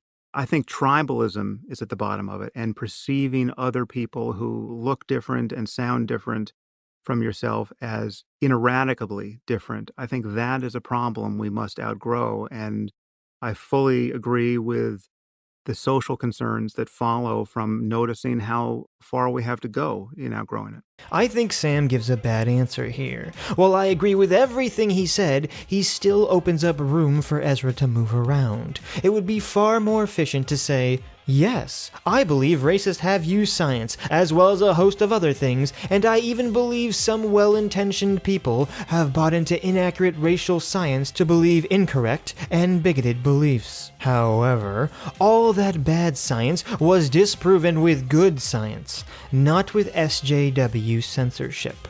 And I believe Sam makes this point later in the discussion. I think something here is that one of the things I detect in this conversation, this maybe gets to something we discussed that we would talk about later, and it's maybe we've hit that point.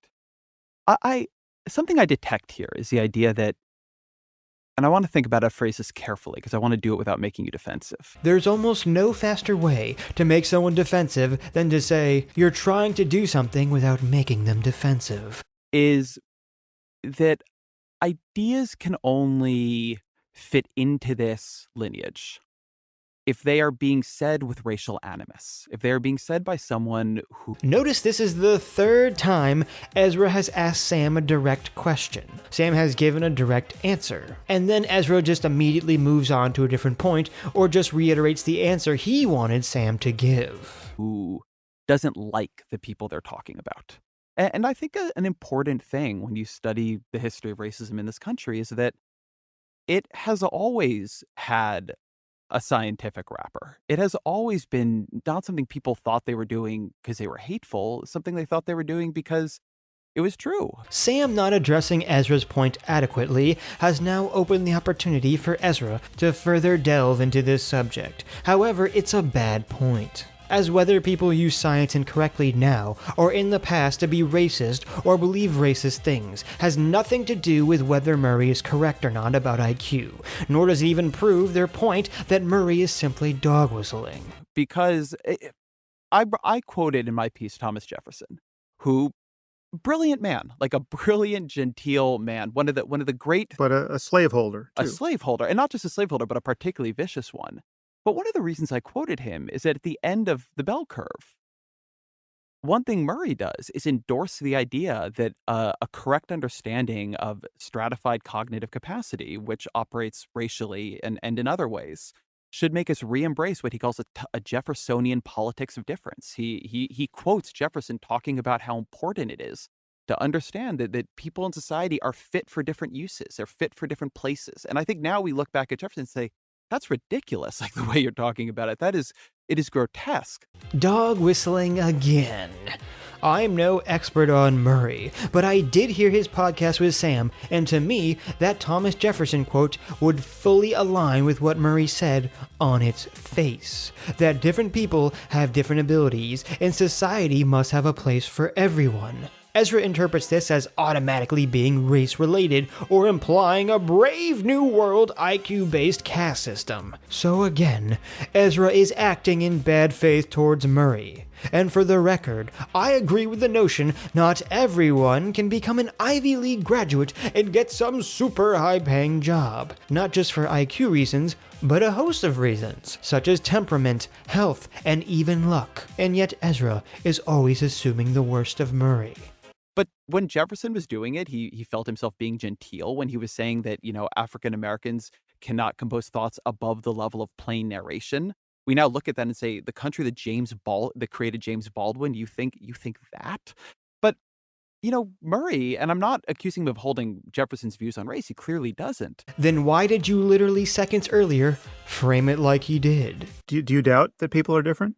I mean, I just said that I'm not as smart as John von Neumann. Do you think maybe secretly I am as smart as John von Neumann? I doubt that we have, given the experiment we have run in this country, given the centuries of slavery and segregation and oppression, given locking people out of jobs, out of good schools, out of building wealth, out of going into top professions, out of being part of the social networks that help you advance, the amount of violence and terror and trauma that we've inflicted on African Americans in this country, I absolutely doubt. I truly, to the core of my being, doubt that we are at a place where any of us should have confidence saying that the differences we see in individuals now reflect intrinsic group capacity.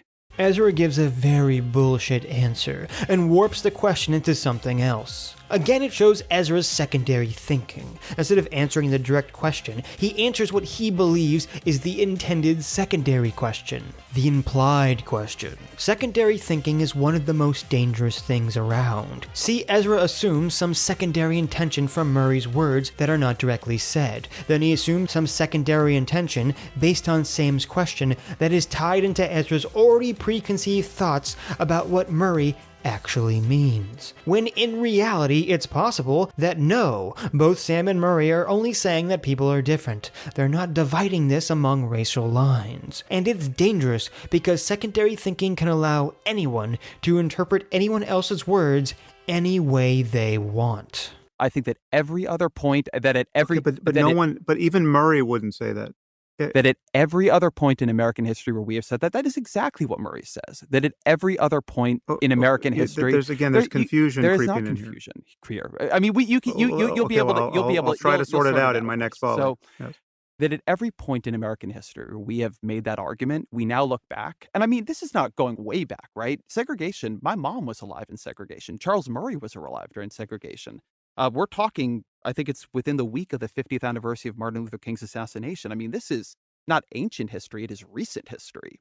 And I think we look back and we say, man, they really had it wrong. And you quoted back at me something that I think it's either I say it or the box author say it, now I don't remember. But that, yeah, if you're having a version of this conversation again, it is incumbent on you to say, why you're so sure it will be different this time. Did you catch that? But that, yeah, if you're having a version of this conversation again, it is incumbent on you to say why you're so sure it will be different this time. So it's incumbent on Sam and Murray to be able to predict the future and control the masses to make sure facts won't be used by racists. And yeah, I strongly disagree, and I disagree because of American history, and that is why my fundamental criticism of that conversation was that you needed to deal more with the history of this conversation and the history of this country. But even in this conversation, you are unwilling to differentiate scientific fact and scientific data and reasonable extrapolations based on data from past injustices in American history. These are totally separate things. Nailed it!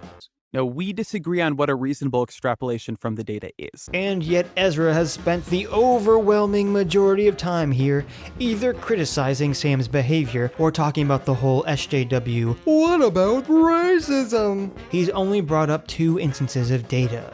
What we can't disagree about is that the two sides of that conversation about scientific data appear to be given a very different moral treatment by you, right? So Turkheimer and Nisbet are well-respected scholars. Murray and I are people who need to be conjoined with this horrid history where our conversation is described as disastrous and dangerous and horrific and trafficking in the most harmful tropes, where we land on the hate speech page of, not even speech, just the hate page of the Southern Poverty Law Center, and where I have scientists who are effectively in hiding telling me we're right about the scientific conversation. That is just the status quo here. I'm saying that's dysfunctional, and I'm saying it is unethical, right? That's one point. That is a completely separate problem from the problem of racism and the problem of racial inequality.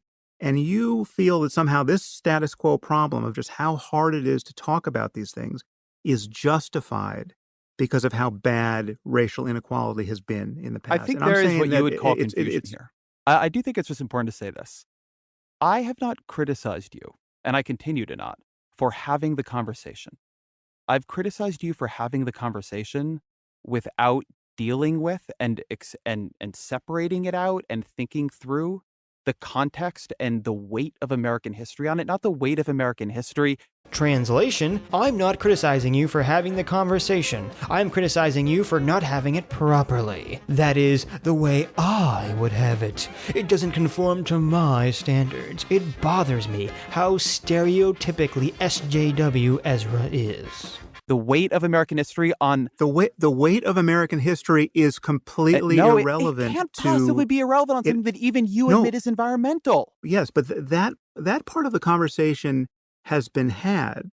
You don't have to talk about slavery. You don't have to talk about the specific injustices in the past to have a conversation about the environmental factors that very likely keep people back.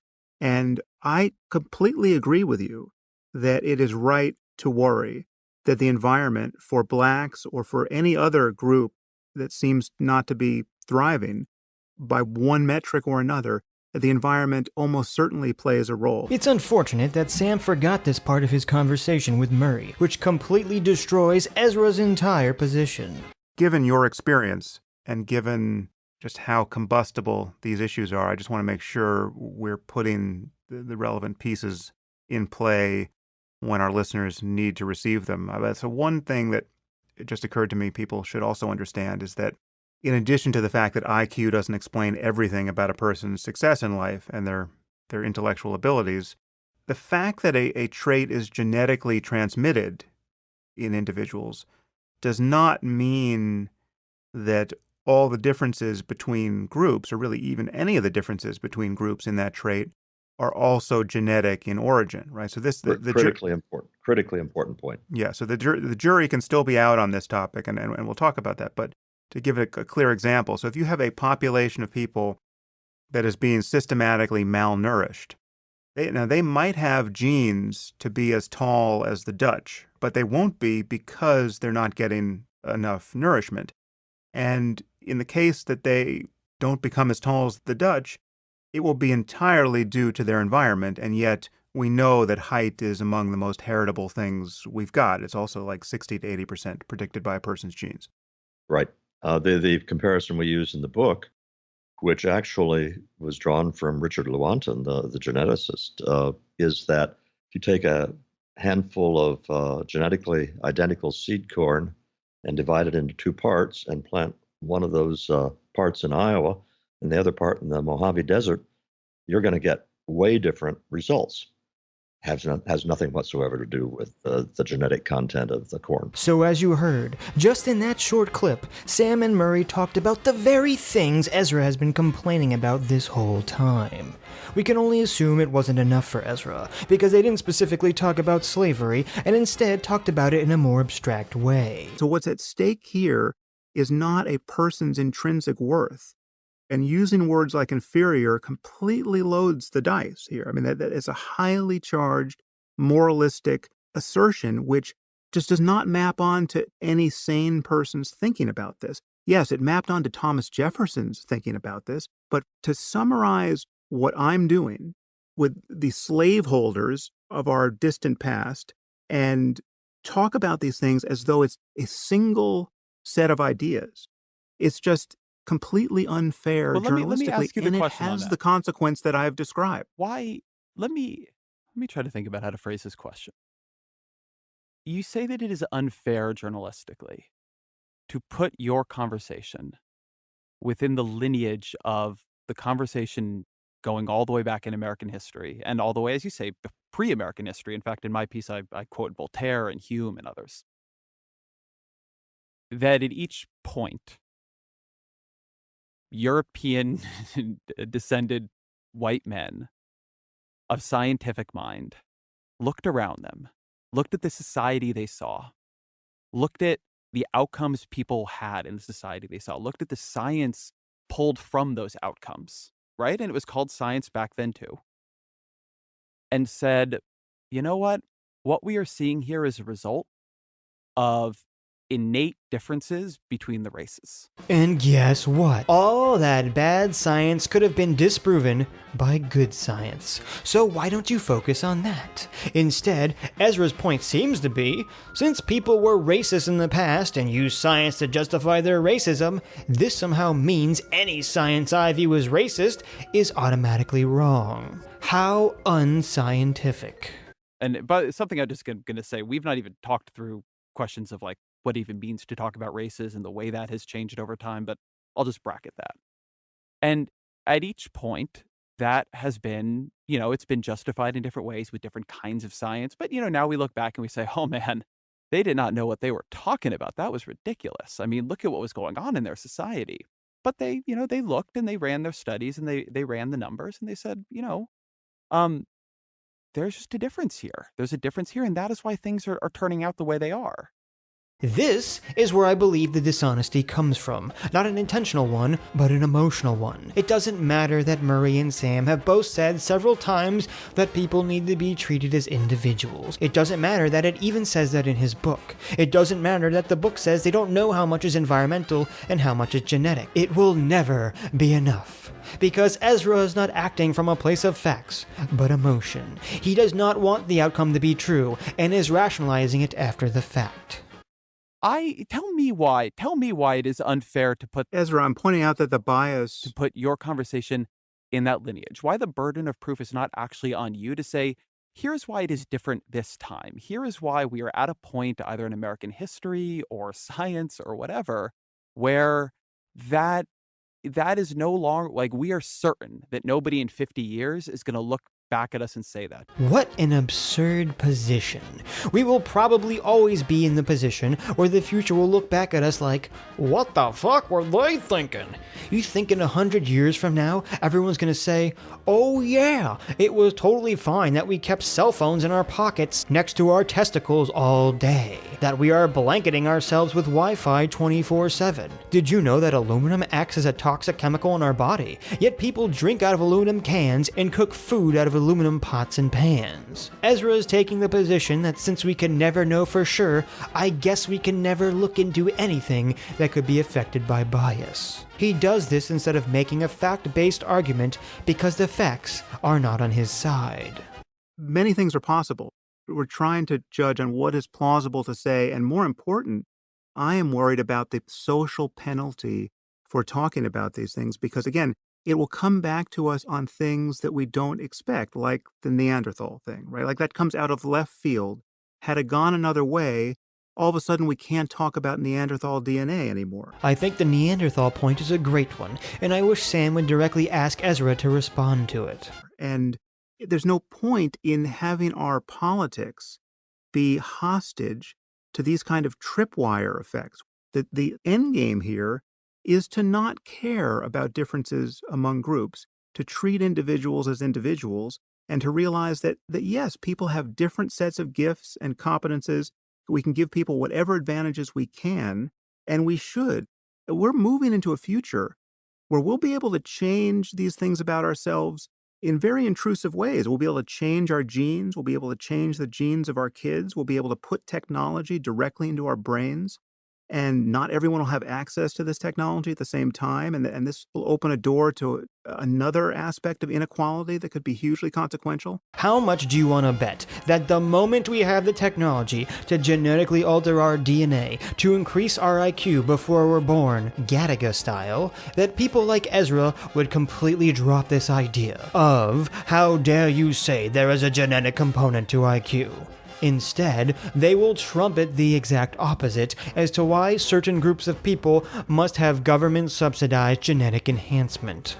This is all stuff that we have to get ready for, but the way to be ready is for good and intellectually honest people to be willing to talk about the facts of biology and various things we understand about things like intelligence without losing sight of our political and ethical commitments to one another. And those commitments just have to be to make the world better and to treat everyone fairly and to treat one's political opponents fairly. And there's a real shortage of people who can do this right now, Ezra. And your style of dealing with this is part of that problem. I mean, take Andrew Sullivan. I think he's a mutual friend of ours. I mean, he's certainly a friend of mine. He came to my and Murray's defense. I assume you don't think Andrew's a racist.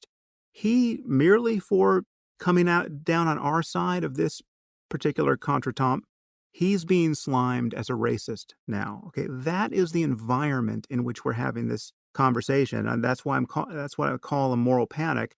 It's not good. Sam's view is closely aligned with my own, that people must learn to look at things in complicated ways and act like adults, where Ezra's position is that people cannot be trusted and will use the information incorrectly. Ironic that Ezra, who is arguing against genetic determinism, is doing so out of a fear that people cannot be taught to make the right decision about information, almost deterministically. Look, you talked about the stakes of this conversation, and there are stakes to it. Some of them are policy stakes. Those are the ones Charles Murray is fundamentally interested in, ones that when you asked him why you should have this conversation, he kept bringing up. There are stakes in how we treat each other and what kind of groups we see in each other. And I think using these conversations to become more precise as opposed to less precise, using these conversations to begin to question social categories that we built for political purposes in this country, as opposed to validate them in strange ways that don't have consistency across them, I think I think we could be doing a better job on that. Notice he doesn't acknowledge Sam's stakes whatsoever. In all this, what I would say, and I'll let this be my final point, and I appreciate the time you've given to this conversation today, is I think that to have this conversation well, to be ready for what may or may not come down the pike, to be able to talk about this, as you say, like adults, I think that you would be doing your audience a service to let go of some of the feelings you have about what you call identity politics and what you see in others with identity politics, and have more conversations about race in America and the way it is built and the way it is seen and the way it acts on people's life chances.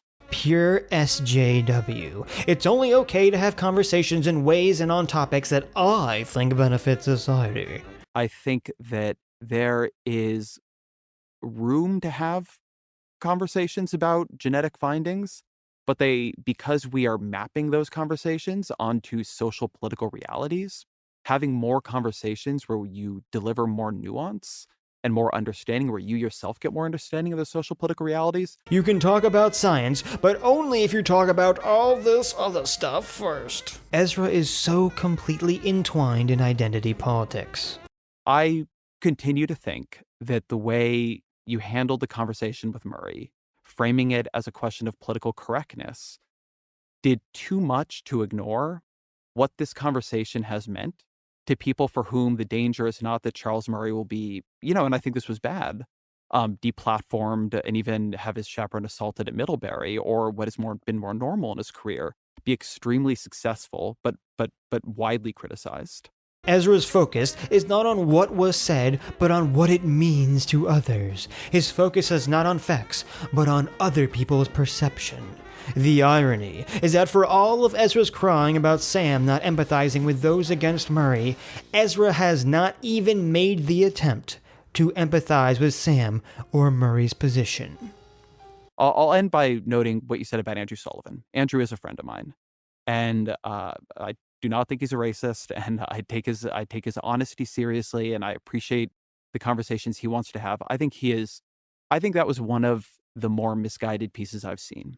The fundamental argument of that piece was that in order to have a better conversation about race, we need to have a conversation about, Murrayism. We need to have a conversation that front loads the idea that there are intrinsic differences between these groups, and that will somehow heal our racial conversation. What I would say to you, what I would say to him, is our history as a country shows the exact precise opposite. Ezra is completely wrong about Andrew's position.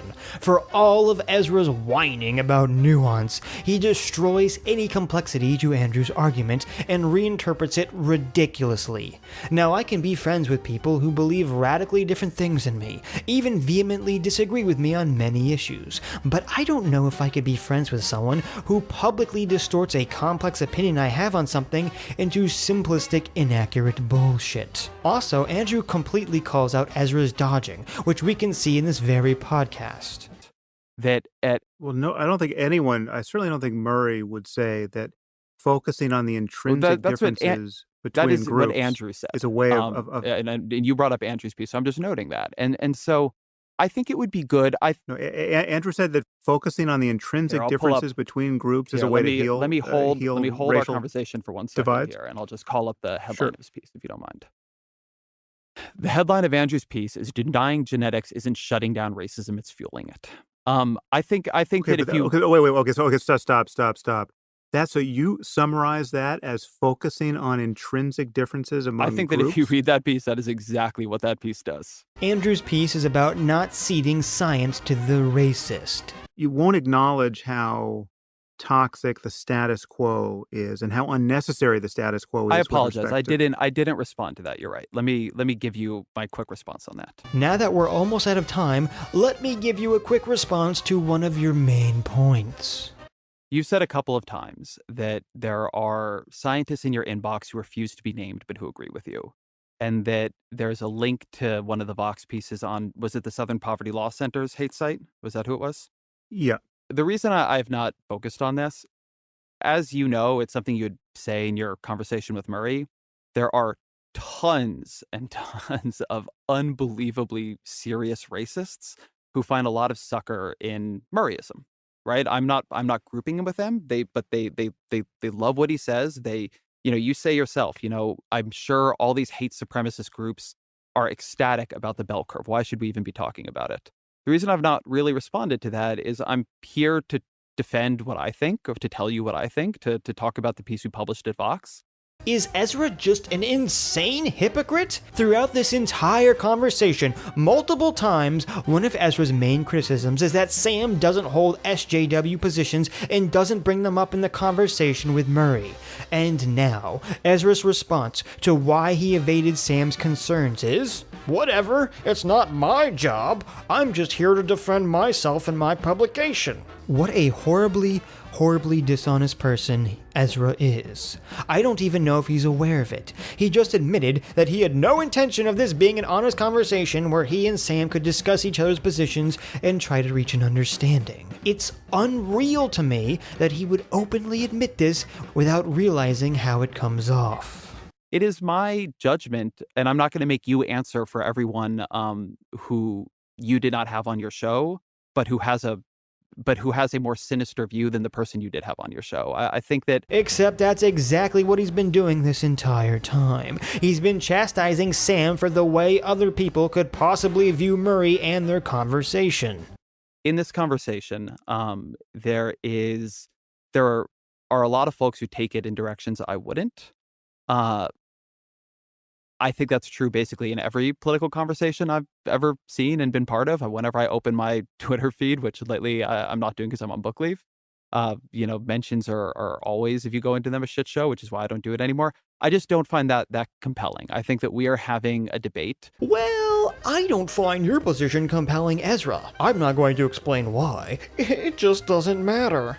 And I say to Ezra, Why the fuck should Sam, or anyone, attempt to empathize with you or your positions if you refuse to even attempt to empathize with Sam?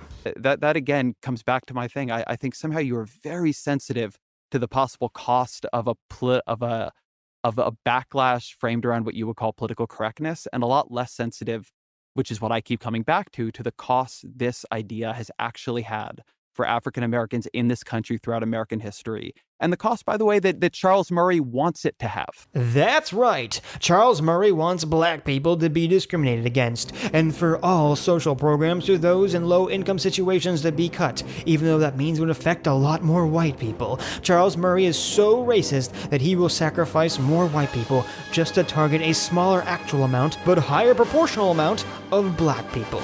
He's a super racist. No, first of all, it's not this idea. Genetics is not this idea. There's nothing I've said here that discounts the history of racism and pseudoscience and the fact that it's quite possible to be a racist scientist. That is true in every generation, but scientific data can't be racist. The data is whatever the data is, presumably, assuming it was collected adequately. But there's nothing I've said. I mean, yes, there were the Nazi doctors, right? They were real doctors. They were real Nazis. They were doing real unethical things.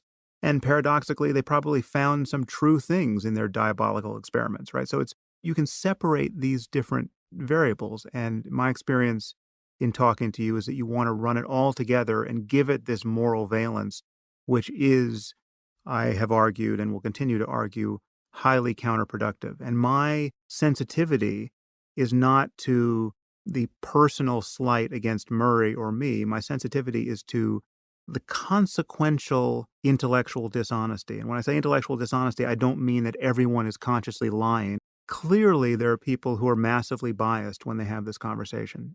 And your notion that your ability to have this conversation is subordinated to the color of our skin doesn't make any sense to me. Remember, the next time you find yourself in a hostile conversation about anything, even things not related to politics, it's important for you to figure out what your core point is and directly state it, and directly confront the other person with it. Because Ezra isn't going to acknowledge Sam's concern of objective reality here, and Ezra will continue seeing Sam through his own dishonest identity politics-driven lens.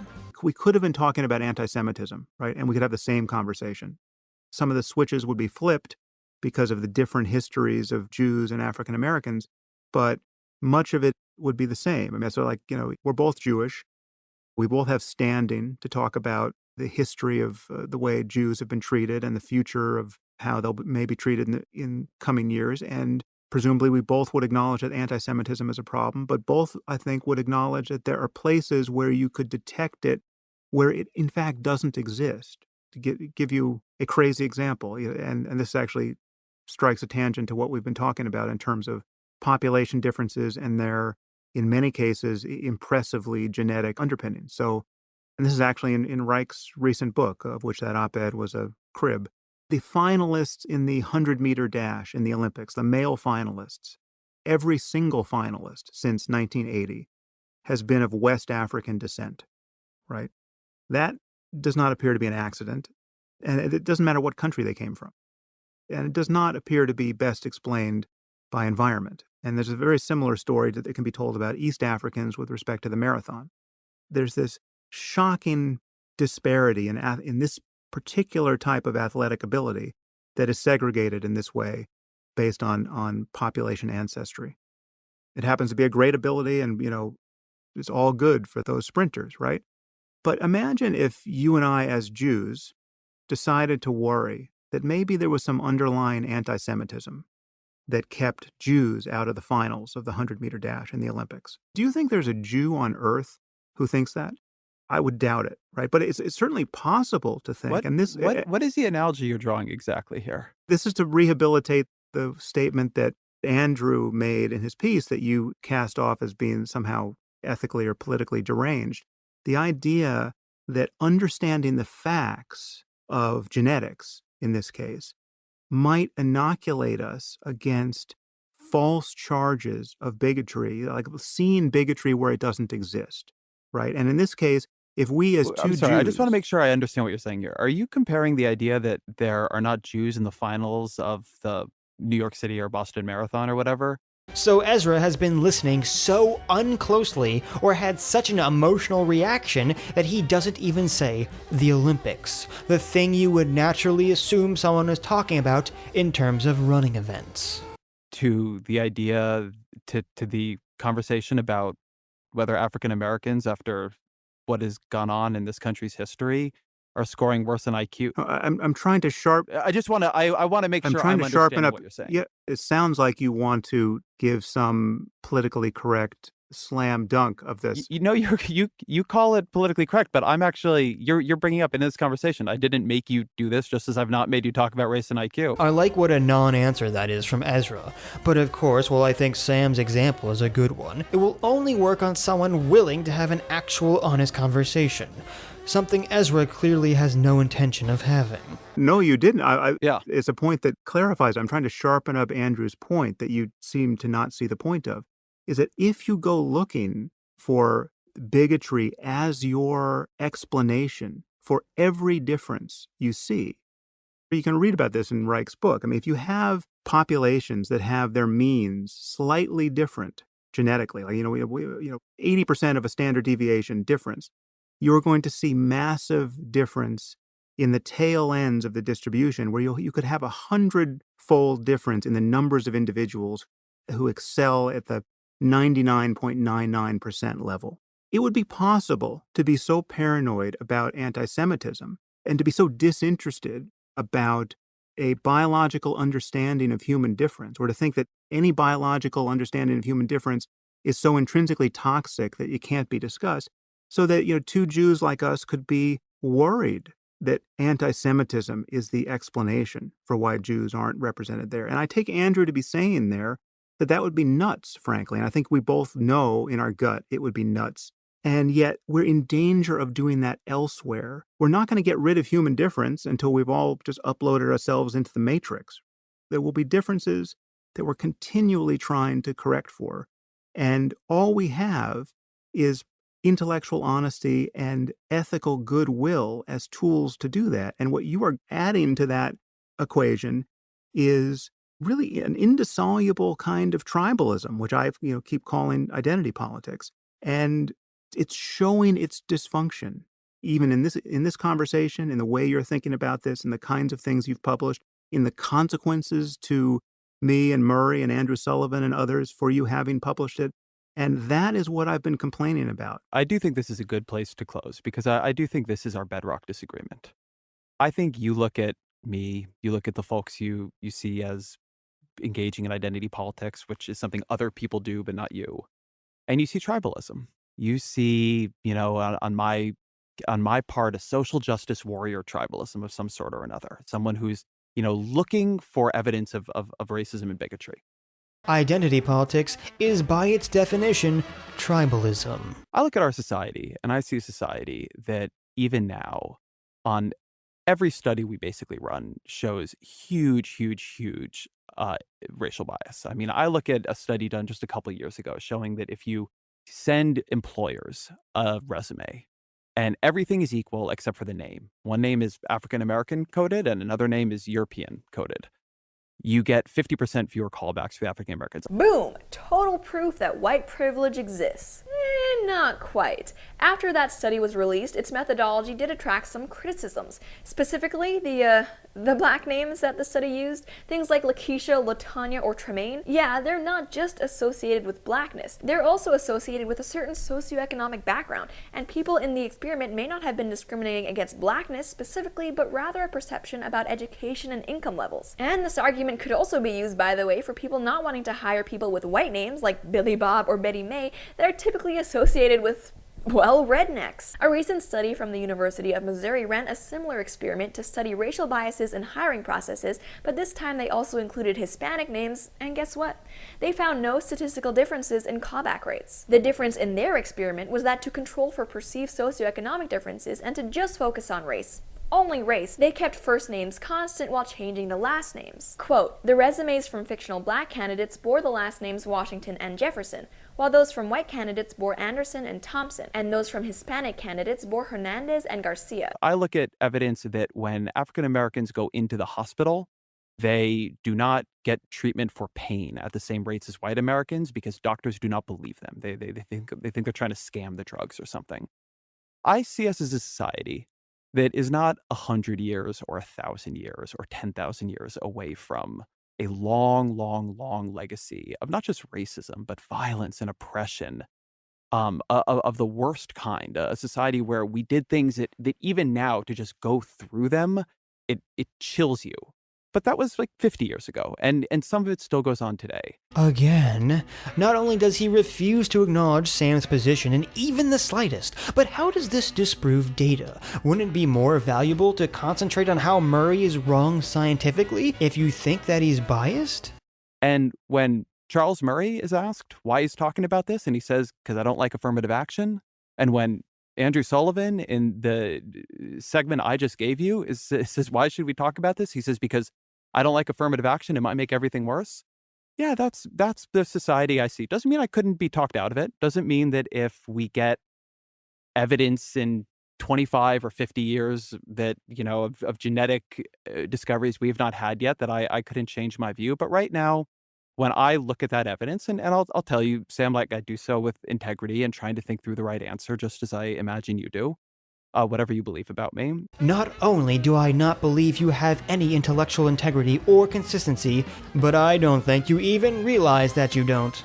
I just put my understanding of where the blind spots are likely to be differently than you do. No duh. But at least Sam is willing to engage with your worries and concerns, while you flat out refuse to because you are dishonest.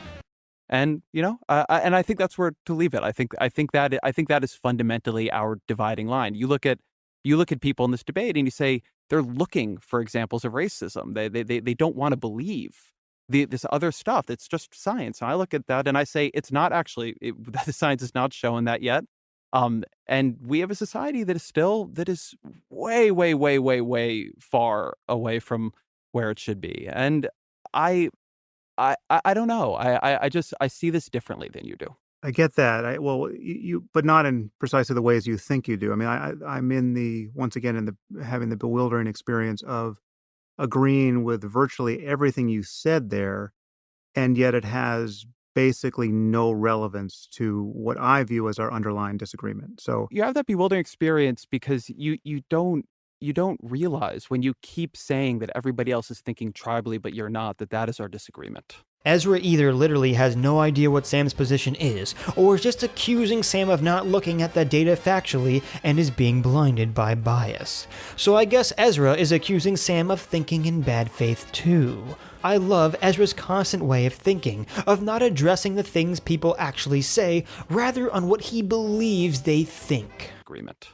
Well, no, because I know I'm not that is our thinking disagreement. tribally in this respect, because I share your political biases there. Like, I would line up with you completely. If I gave in to my bias, my social bias, I can't tell you what a relief it would be to recognize that Nisbet and Turkheimer are reasoning better than anyone else in this field.